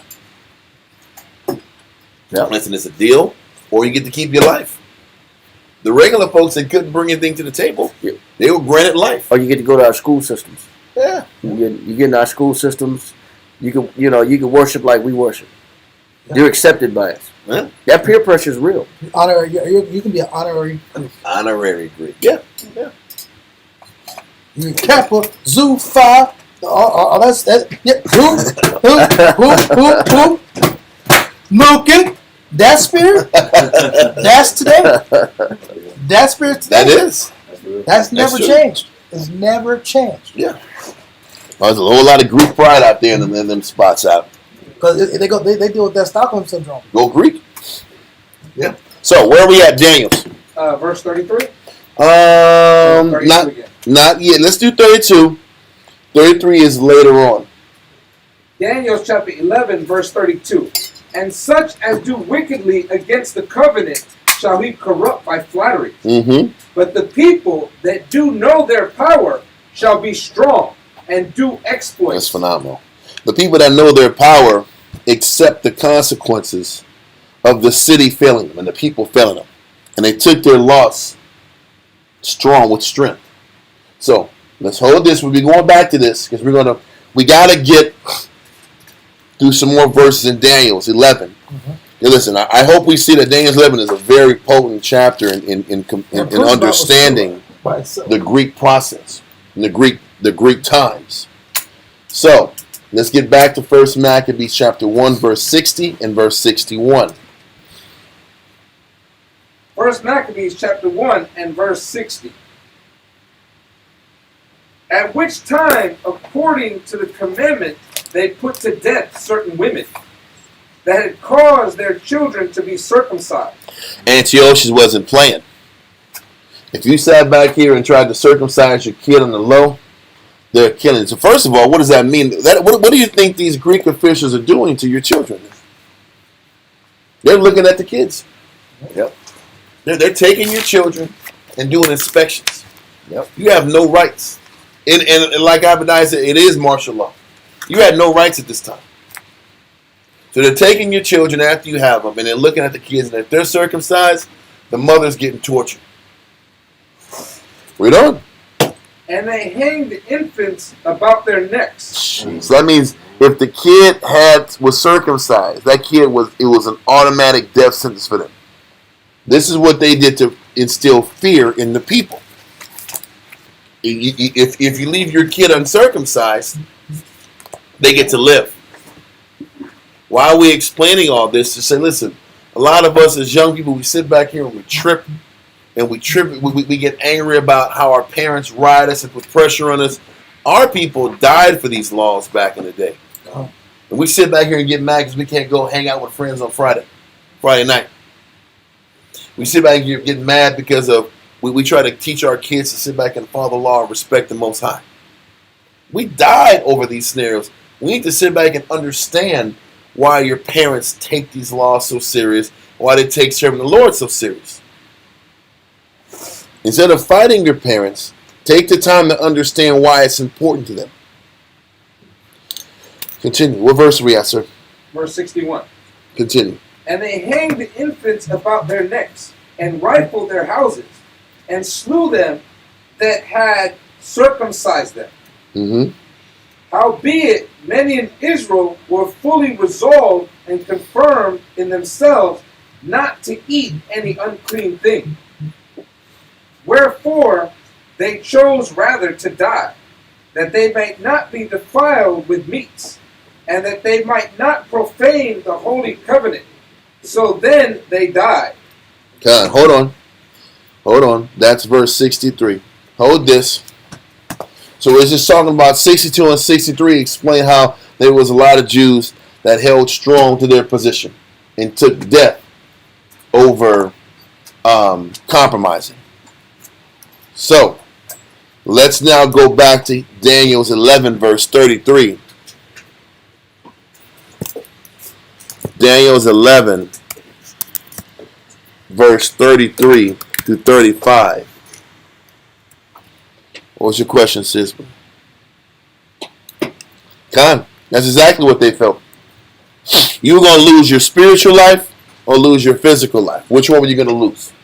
And for these martyrs, a lot of them were referred to as Assyrians. Before the Essenes, we're going to go into this next week. But before the Essenes, remember the Essenes, how extreme they were and how dedicated they were to the law? The group was referred to as the Assyrians first. And they were the ones who held strong to the law and understood that dying was better than compromising right from wrong. But we'll go on to the Assyrians later. Let's go back to Daniel's 11, verse 33 to 35. Daniel's chapter 11 and verse 33. So don't forget, just so we're on track. First Maccabees 1, verse 60 to 63. Kind of went into the martyrdom aspect again. Went into how the Jews stood up for what was right and accepted their consequences. Now let's keep going to Daniel's 11. Verse 33. And they that understand among the people shall instruct many. So we're still saying the people who had understanding, even through these difficult times where their life was being dangled in front of them for teaching the law. He says they still, the ones who had understanding amongst the people, still instructed.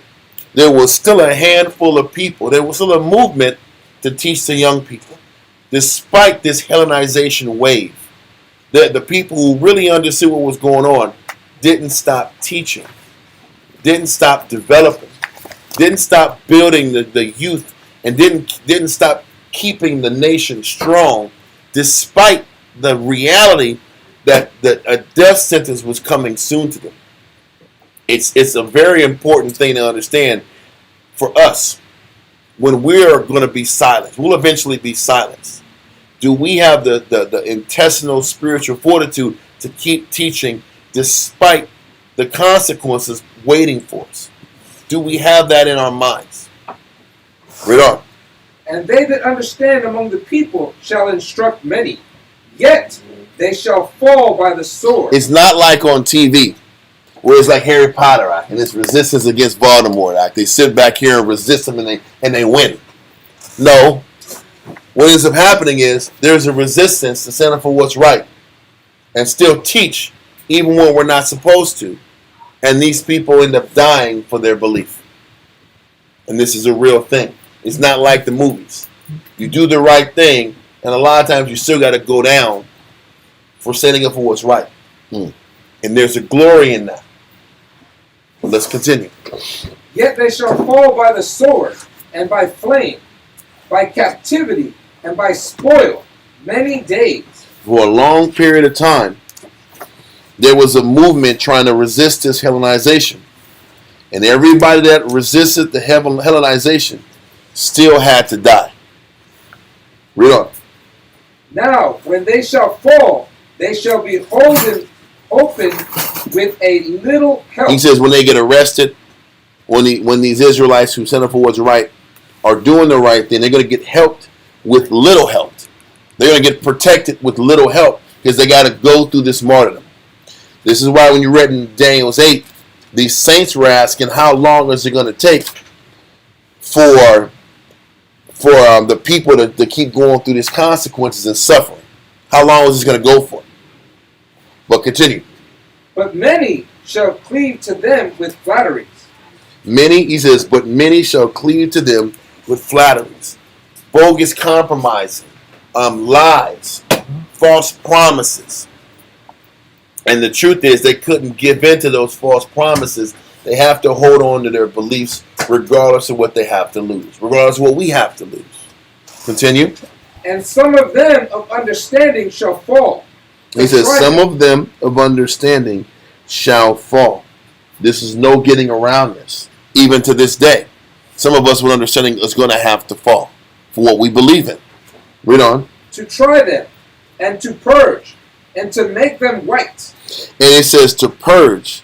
Because when you sit back and stand up for what's right, despite about what you're going to lose, that's the final purging. That's that final purging to determine how serious you are to serve the Heavenly Father. And a lot of us are going to have to experience that even to this day. Read on. And to make them white, even to the time of the end. And to make us white and pure, even to the time of the end. It's explaining, he's like this, first of all, this action and this situation makes those people who took that stand, it makes them white until the end. That means they don't got to come back here and sit back here and do this crap over again. They're white. They're immortalized. They're perfect. Think about this. It kind of gives you an understanding about even reincarnation. Why do we keep getting recycled? You know what? Way white. Until we're white. Yeah. Doesn't that make sense? And not like We Kodak get Black said. recycled until we're white. Pure. Or until we're dark all the way. And we're burnt. That's the truth. So you got to sit back and keep getting purged until you're white. The white is righteous and saints. Got that. That's my point. But it's a complete buy-in to serving the Lord. That's real, ain't it? It makes sense. I You hope want it- I a hope it chance. does. It's like, hell, damn. Give you one more chance. I'll wait. Listen, I'll wait 3 generations. Everybody, I see Elijah. You said, I can't wait till that fall of the kingdom. All right. Okay. Okay. You go ahead and talk that I can't wait till the fall of Esau's kingdom. You know if you made it. Cool. You don't know. You do not know.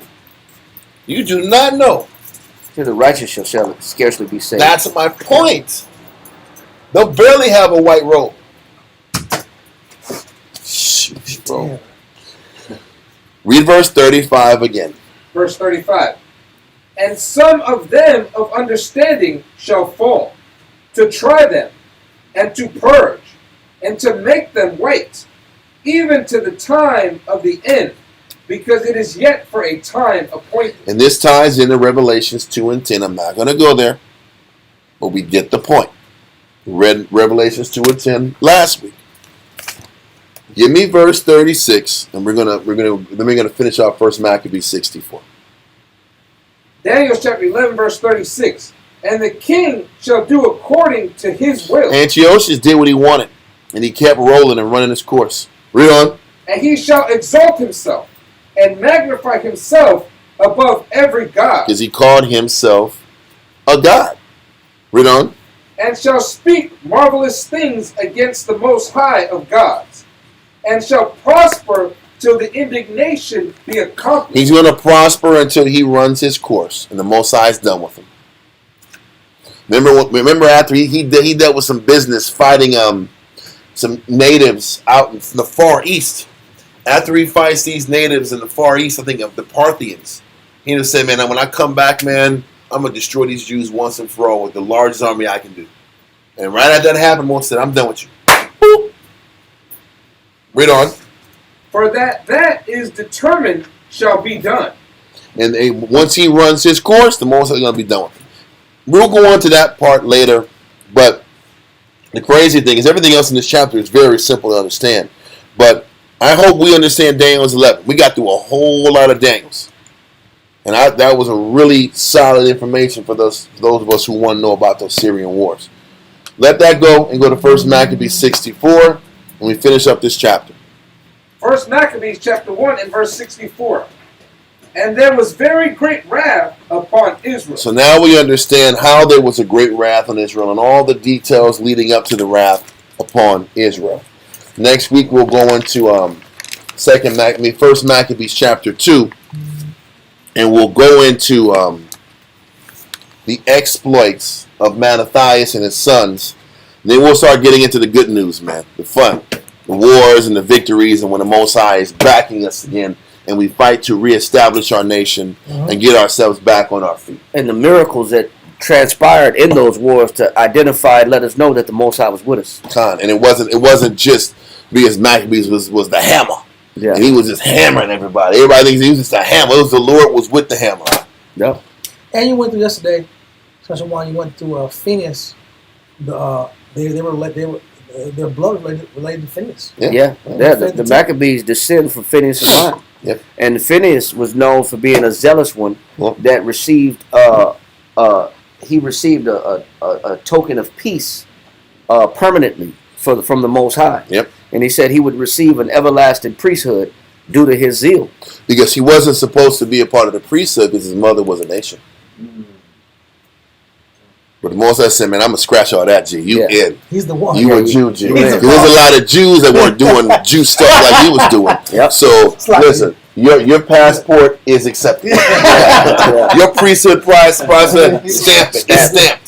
Yeah. You're good because he wasn't supposed to. Eleazar messed with something he wasn't supposed to. I'm not going to say he wasn't supposed to, but he messed with something, and according to the law, he wasn't supposed to be part of the priesthood. But what he did, when you read about Phineas, he brought about confidence in the people to set up for what's right. And that's what Judas did. And he repelled the Most High's wrath. And he turned the Most High's wrath from being on the children. That's what the verse said. We're going to go into that next week. That's exactly what happened. So we'll go into that next week, and we'll start going into the good side.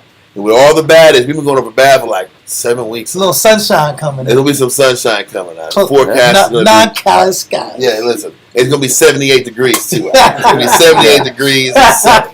Partly cloudy in the morning. But that cloud's going to fizz off at around 10 o'clock. 10:30. Yeah, it's going to burn off. 10:30. It's going to be burnt off. Then it's going to be high blue skies. Yeah. But are there any questions online? Any questions? Anybody in class? I hope we properly explained the process and went through the information as clear as we can for the people. I know it's kind of a delay. I'm kind of trying to wait a little bit and see. And listen, we're only at a 3.5 hour mark, but we started late and the information is dense. I don't want to start chapter 2 right now just to stop in 20 minutes. I don't think that makes any sense. So, with that, we're going to sit back here and shut it down. Amajim Wapunya, Yirah Shalom. And face Jerusalem.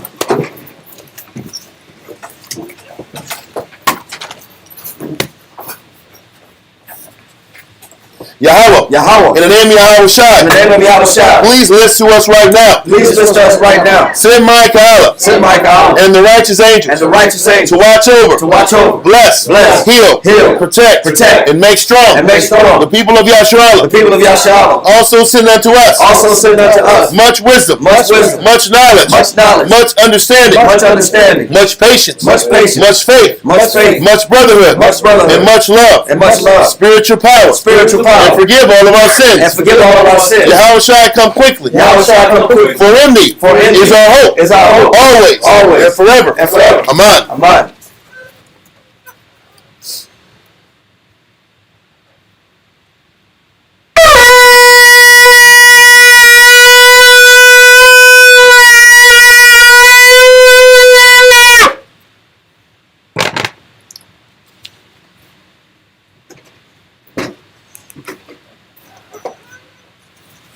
Barakatah Yahweh B'Hashem Yahushai.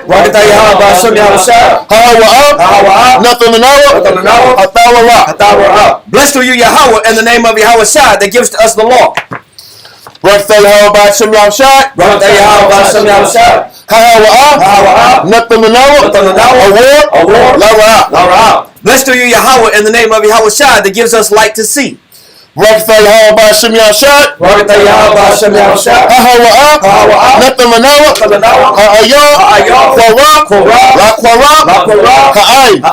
Blessed are you, Yahweh, in the name of Yahweh Shai that gives us the ram's horn to call the people. Barakatah Yahweh B'Hashem Yahushai. Shaman. Zayaf. Lamashak. Yasharallah. Blessed are you, Yahweh, in the name of Yahweh Shai that gives us the olive oil to anoint Israel. Psalms 92. It is a good thing to give thanks unto the Lord, It is a good thing to give thanks unto the Lord, and to sing praise unto thy name, and to sing praise unto thy name, O Yahweh, O Yahweh, to show forth thy loving kindness in the morning, to show forth thy loving kindness in the morning, and thy faithfulness every night, and thy faithfulness every night, upon an instrument of 10 strings, upon an instrument of 10 strings, and upon the psaltery, and upon the psaltery, upon the harp, upon the harp, with the solemn sound. the solemn sound. For thou, Yahweh, For thou, Yahweh, hast made me glad through thy work. hast made me glad through thy work. I will triumph, I will triumph in the works of thy hands. in the works of thy hands. O Yahweh, O Yahweh, how great are thy how works, great are thy works, and thy thoughts are very deep. and thy thoughts are very deep. A brutish man knoweth not, A brutish man knoweth not, neither doth the fool understand this. neither doth the fool understand this. When the wicked springeth the grass, When the wicked springeth the grass, and when all the workers of iniquity do flourish, and when all the workers of iniquity do flourish, it is that they should be destroyed forever. it is that they should be destroyed forever. But thou, Yahweh, But thou, Yahweh, art most high forevermore. art most high forevermore. For lo, thy enemies, For lo, thine enemies, O Yahweh, O Yahweh, for lo, thy enemies for lo, thine enemies shall perish. shall perish. All the workers of iniquity All the workers of iniquity shall be scattered. shall be scattered. But my horn shalt thou exalt, But my horn shalt thou exalt, like the horn of a unicorn. like the horn of a unicorn. I should be anointed with fresh oil. I shall be anointed with fresh oil. Mine eye also shall see Mine eye also shall see my desire my desire on my enemies, on mine enemies, and my ears shall hear and my ears shall hear my desire my desire of the wicked of the wicked that rise up against me. that rise up against me. The righteous shall flourish like the palm tree. The righteous shall flourish like the palm He tree. shall grow like a cedar in He Lebanon. shall grow like a cedar in Lebanon. Those that be planted in the house of the Lord Those that be planted in the house of the Lord shall flourish in the courts of our power. shall flourish in the courts of our power. They shall still bring forth fruit in old age. They shall still bring forth fruit in old age. They shall be fat and flourishing, They shall be fat and flourishing, to show that the Lord is upright. to show that the Lord is upright. He is my rock, He is my and rock, there is no and there is no unrighteousness in him. and there is no righteousness in him. By Shem Yahshua. Hashem Yahushua. Psalms 133. Shayar, Shayar, Hamayawa, Hamayawa, Laduad, Laduad, Hana, Hana, Ma, Tawad, Tawad, Wama, Wama, Naayam, Naayam, Shabbat, Shabbat, Akim, Akim, Gam, Gam, Yachad, Yachad, Kashaman, Kashaman, Hatawad, Hatawad, Ayo, Ayo, Haraash, Haraash, Yerad, Yerad, Ayo, Ayo, Hazakwan, Hazakwan, Zakwan, Zakwan, Aharan, Aharan, Shayarad, Shayarad, Ayo, Ayo, Payah, Payah, Manawathiwa, Manawathiwa, Katal, Katal, Karamwan, Karamwan, Shayarad, Shayarad, Ayo, Ayo, Haroya, Haroya, Zion, Zion, Kaya, Kaya, Sham, Sham, Tazawa, Tazawa, Yahweh, Yahweh, Habaraka, Habaraka, Kayayim, Kayayim, I, Halulam, Halulam, Bashem Yahshua. Hashem Yahushua. Psalms 133 in English. Behold, how good and how pleasant it is for brethren to dwell together in unity. It is like the precious ointment upon the head that ran down upon the beard, even Aaron's beard, that went down to the skirts of his garments, as the dew of Hermon, and as the dew that descended upon the mountains of Zion. For there the Lord commanded the blessing, even life evermore. Amen. Amen. Yahweh Bashem Yahshua. Yahweh Hashem Yahushua. Yahweh. Yahweh. Bashem. Bashem. Yahshua. Yahushua. Rakanawa. Rakanawa. Bashwali. Bashwali. Abiyat. Abiyat. Support. Yahweh. Yahweh. Bashem. Bashem. Yahshua. Yahushua. Rakanawa. Rakanawa. Bashwali. Bashwali. Abiyat. Abiyat. Support. Yahweh. Yahweh. Bashem. Bashem. Yahshua. Yahushua. Rakanawa. Rakanawa. Bashwali. Bashwali. Abiyat. Abiyat. Support. Yahweh. Yahweh. Bashem. Bashem. Yahshua. Yahushua. Rakanawa. Rakanawa. Bashwali. Bashwali. Abiyat. Abiyat. Support. Barakatah Yahweh. Barakatah Yahweh. Barakatah Yahshua. Barakatah Yahshua. Barakatah Yahweh. Barakatah Yahweh. Barakatah Yahshua. Barakatah Yahshua. All knowledge, all wisdom, all understanding, all mercy, all patience, all love, all power comes from Yahweh. All power comes from Yahweh. All power comes from Yahweh. Bashem, Yahshua, the water, the Miyat, Aman. So, look.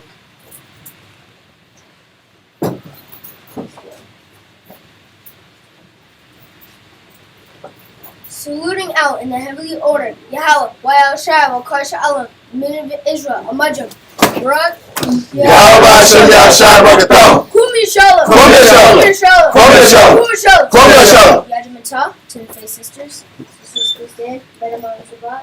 Saluting out the daughters of Zion, Min of Israel, Amajam, Rug, Yahweh Shema Alatam Bashem Yahshua. Yes, what's up? Dismiss. Fall out. All right, Israel. The water for tuning in. See y'all on Monday. Hey, Shalom. Don't cut the line give up me yet, man. $5, little man.